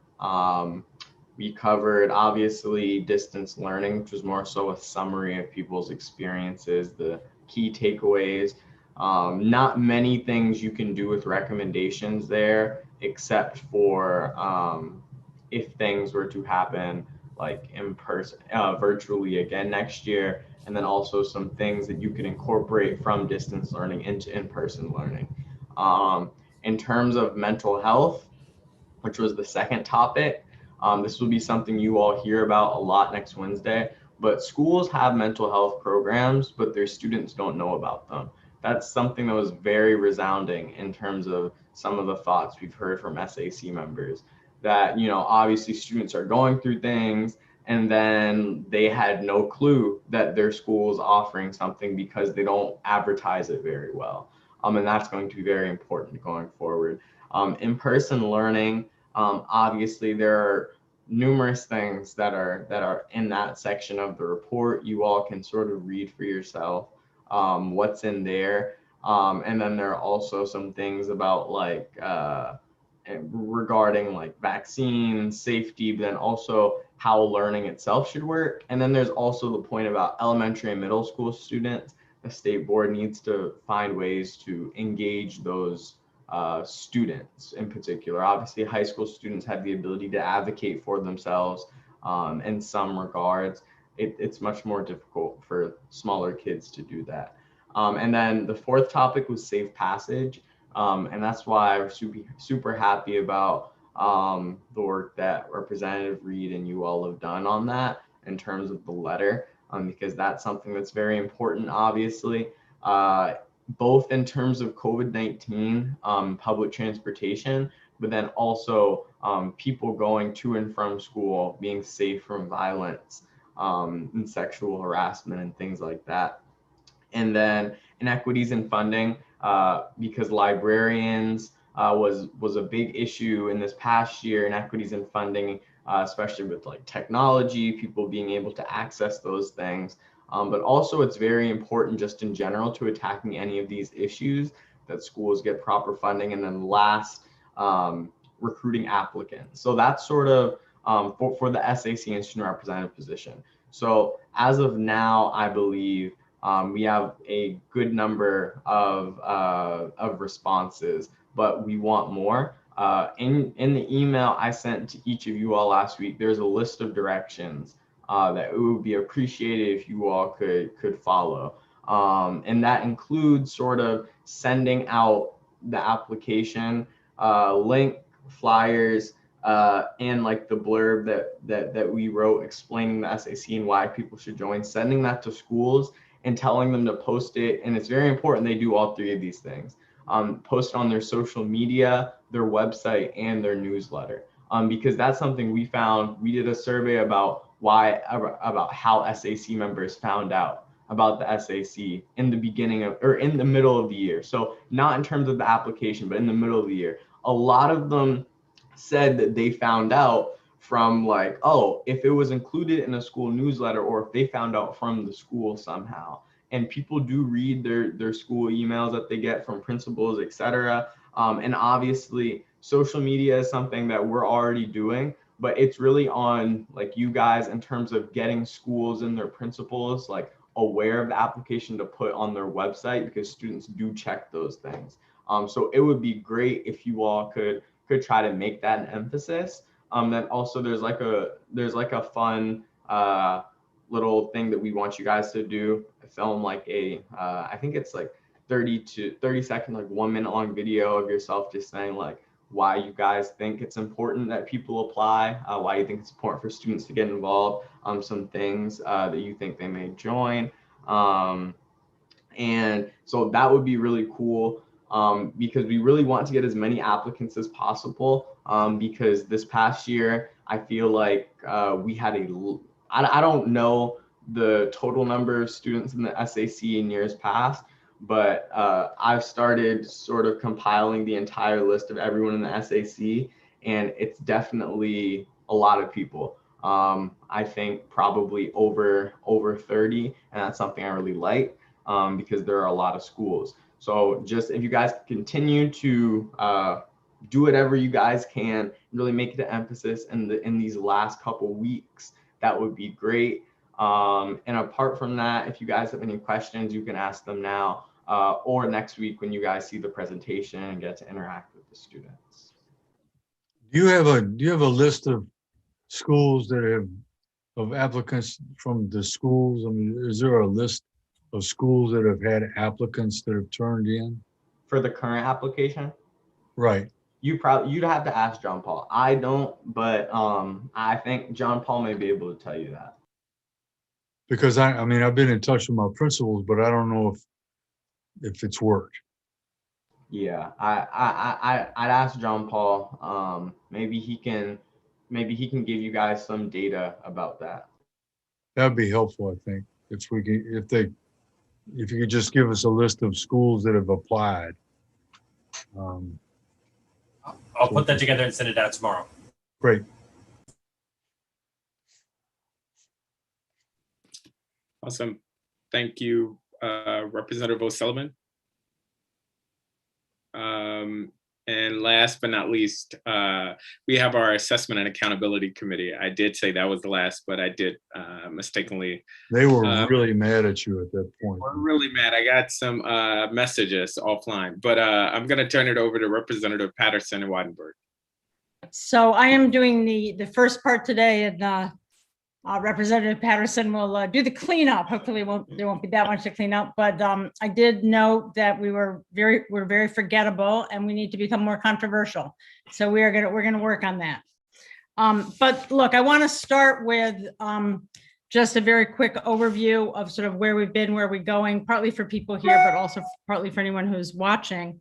The State Board of Ed has been involved in reviewing the star rating that DC uses to rate every school with a 1 to 5 star rating. Began actually last year. There was a resolution, there was a report, and it started up again with this session of the board very actively with this Committee on Assessment and Accountability. We have had committee discussions. We brought experts into the committee discussions. We have we had a panel just a few weeks ago with some experts at our public meeting, and we've had people consistently, people have been coming consistently all year to the public meeting to testify in it. So that's been happening, and we're looking towards a September that has a lot of engagement on the part of members with their constituents. Some people will also be starting this summer to do that. And of course, people are already talking with their constituents about it because it's on people's minds. But September will be a very focal month for engagement. And then we plan to have a vote on a resolution with some recommendations that we might want to make to OSSE about improvements that we might want to see. So with that said, I want to say a little bit about what we've been doing, which is really to develop some tools to help all of us, all of our members, engage with the public. And let me just say one thing on that. Each of us is going to, figure out a plan of how we are going to talk to our constituents and how we are best going to engage with them, whether it's through PTOs or ANCs or LSATs or town halls, or as and in part, I think this idea that Representative Sutter had, that we might be able to have a general meeting where people get a chance to talk about multiple issues. That could well be part of it. That would be great. To help with that, one thing that we have been working on is to develop a PowerPoint that people can use. Before I get to that, no, I'll start with that. So develop a PowerPoint that people can use, which we hope it may be ready in the next week, or it may be ready right after people come back from vacation. And it will sort of present the issue as we've sort of discussed it in our committee meetings and as we've heard people talk about it. And it is a template. It'll give you guidance about things to bring up. Different people are going to spend more time on some things, less time on other things. But we are going to embed in it a set of kind of standard activities that will produce some standard report backs that we will all have. Specifically, there'll be sort of a set of kind of votes in there that people, and if Alex remembers this from the Student Activities Committee, when Jacques and I did a presentation there, we put up some quick votes, and it was very interesting to sort of hear where people were, what they thought. And it also becomes something that becomes a report that we can all use, as well as some activities that will help make the presentations interesting and engaging, and from which will come some recommendations from people. So that is, we hope that'll be ready for people soon. One question that we went back and forth on is, was it too much to do this in one meeting? Did we need a second meeting? And we pretty much agreed overall that we would do it in one meeting, but we want to have some sort of ability to follow up with other contacts. So one piece of that is we can give out the poll, which connect people to the poll, which I'll talk about in a moment.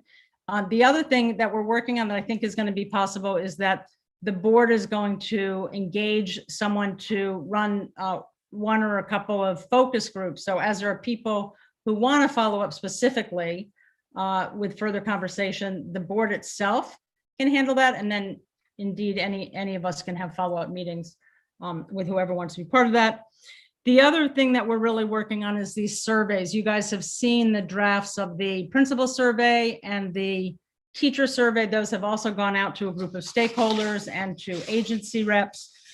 We will be getting response on that close of business Friday.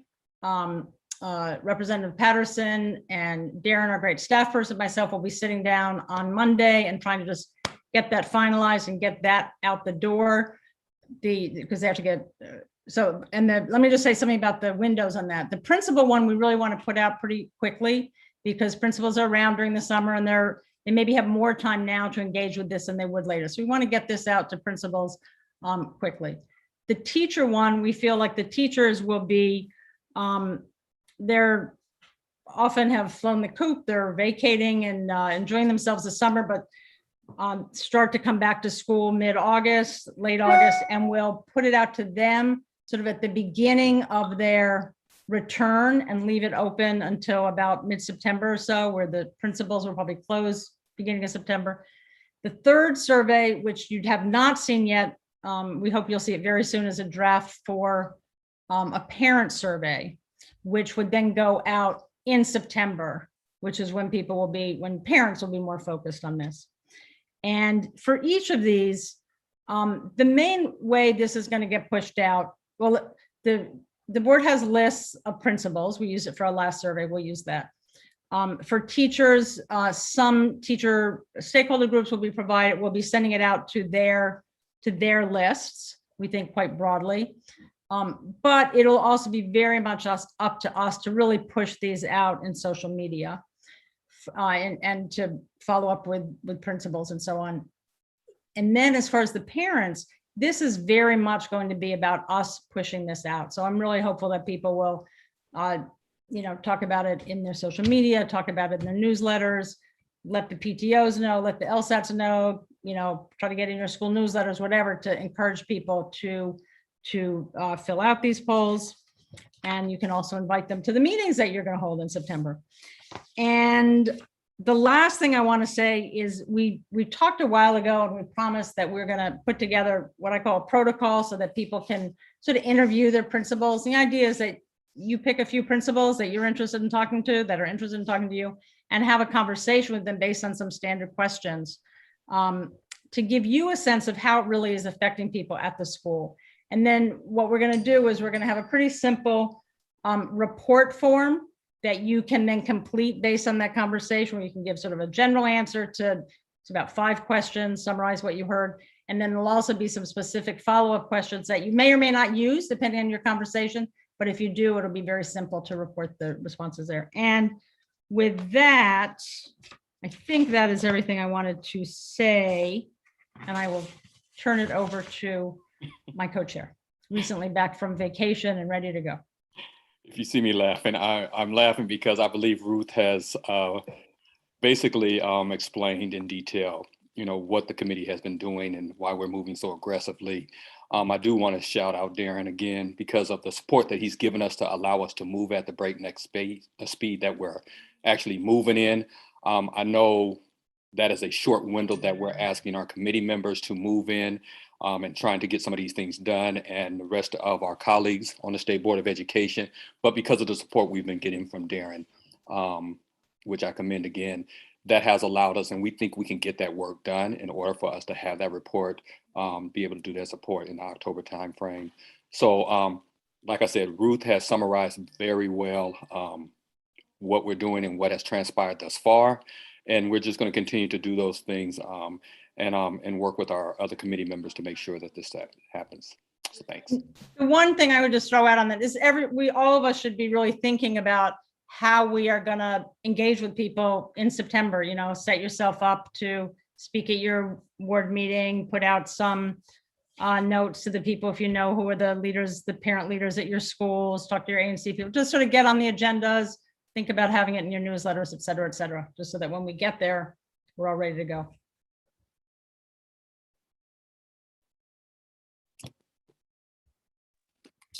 Awesome. Thank you, Representative Weidenberg and Representative Patterson. Members, this has turned into. Parker, I apologize. Yeah. Can I make one comment on the committee report? I totally missed your hand, sorry. It's okay, I appreciate it. So 2 things I want to raise, and I've raised them in the committee meeting, and I just waited and hoped to hear them tonight, and I didn't. One is I've asked Representative Wattenberg to be clear about what the committee has all agreed on versus when there has been dissent. And tonight she said we all agreed we should have 1 meeting. I'll just go. No, actually, I was very clear. I think I said something like sort of, because I didn't know how to put it. So I apologize. I didn't know you wanted me to explicitly say that. You said we sort of all agreed, which I don't know. 3 or 4. I do not agree. Fair. That's fair. And have not agreed. Happy to talk with anybody about it offline. It's very late. Second, I want to echo what Representative Wattenberg just said about thinking about how we're going to engage in the fall. I have a real concern that as we focus on as a board on equity, that if we are not sharing with one another our plans to engage the public, we may see very uneven levels of engagement across the public. And I do not mean that as a negative commentary on any of our members, but rather I have a full-time job. What I may see as a reasonable amount of time to engage at my ward level may differ from someone who does not have a full-time job. And I want us to have a clear and shared understanding of how much engagement we think is reasonable for members to do so that we can at least have some baseline equity across that. So those are just 2 thoughts. Happy to talk more with folks before we begin engaging in this work. Thank you, Representative Sutter. Any other comments, questions? All right, not seeing any. We're going to go to new business. Are there any items for new business? Yes, Representative Reed. Just to put on people's radar, we don't have to discuss tonight, but I do know we got a little bit of an update, but just have to reiterate for the research practice partnership, making sure that folks get their people. Is there any way that we can stress for both sides to get their people in place so the work can begin? And then, oh, I already talked about that part. And then there's an interest in the board collectively kind of doing like tour of the city in collaboration with like the back to school efforts so that people know that it's a board. I know there's different reps, but it's just kind of maybe helpful for people to, as we're doing like engagement activation sessions across wards as a unit. That's it. Can you say more about that last part? I'm not sure I'm following. Yes, so it's raising awareness of the board, and I don't know if we want to just do it as just that, but I don't know if everywhere people know that there's a state board of education and the role of state board of education, and there's a set of members plus student representatives and what the role is. I know we were interested in doing like cool engagement activities, but just might be a way to, and I think we're all in our wards doing individual activities, but it just shows a kind of united front if we kind of take maybe a month or so just to kind of do a tour across like each other's wards to, and I don't really have it thought out, but it's just basically being a presence. It could be in collaboration with some of the joint engagements that we're planning to do around a variety of topics if we go that route. But I think there's strength in all showing up in each ward where we can. I know it's gonna be a time commitment, but just wanted to, clarify what I'm talking about? No, it does. And it is a great idea. But before the pandemic, the board did exactly that. We did tours at schools throughout the city. I think we went to 1 or 2 a month. And any member that could join, and it was often a good number of us that would go out to different schools. Obviously that stopped with the pandemic, but it's also making me think that maybe we can think ahead to school reopening. Representative O'Leary, you're not muted, but also to think about what might our presence look like around school reopening. I do think there's an opportunity there for us, whether it's the first day of school or around the school reopening, to just make a presence. And maybe the Advocacy and Outreach Committee can make some proposals, or the Admin Committee, not. But yes, we can think about that. I am happy to assist since I raised I know it comes with territory speaking up. So wherever I can assist in the spirit of assisting. I'm also happy to assist, but also don't want to feel like I'm monopolizing. So. No. Cool. Thank you for that. Representative O'Leary, did you add something? You're muted now. Those are the dogs.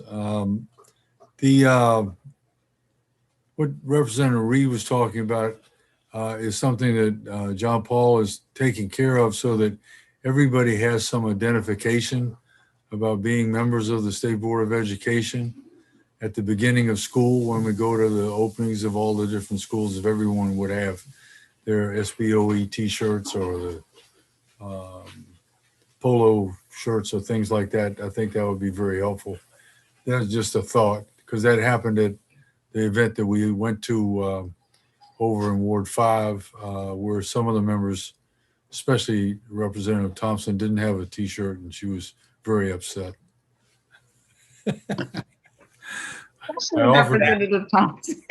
That is the bus and Representative Thompson. Okay, the other thing, to end the meeting, because I'm going to make a motion that we adjourn after I finish this, is that I still have a lot of books, and some people at the last meeting said they were going to get in touch with me about books, but I had a big delivery 2 weeks ago, and I've got over 3,000 books at my casa, and I don't need 3,000 books in this house right now. So any of you that would like to deliver books to your food sites, all of you have food sites, probably 4 or 5 in your ward. That's what I do. I take them to the food sites.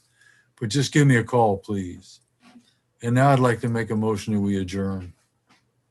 Actually, before you do that, I am putting the the doodle poll in the chat. So I'm just requesting, as the VP, that you open it before we adjourn, so that you have it.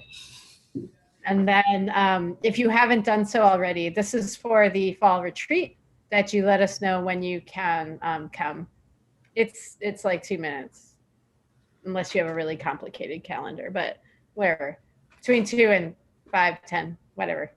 Anyway, please do it by Friday. I meant to include it in the to-do list that I sent, which I'll do as well, but here it is. Okay, now.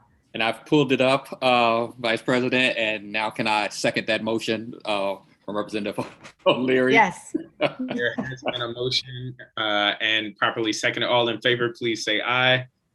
Aye. Aye. All opposed, please say nay. Bye. It is now 9:06 p.m. and this meeting of the State Board of Education is adjourned. Thank you. Bye, everybody. Thank you. Have a good weekend.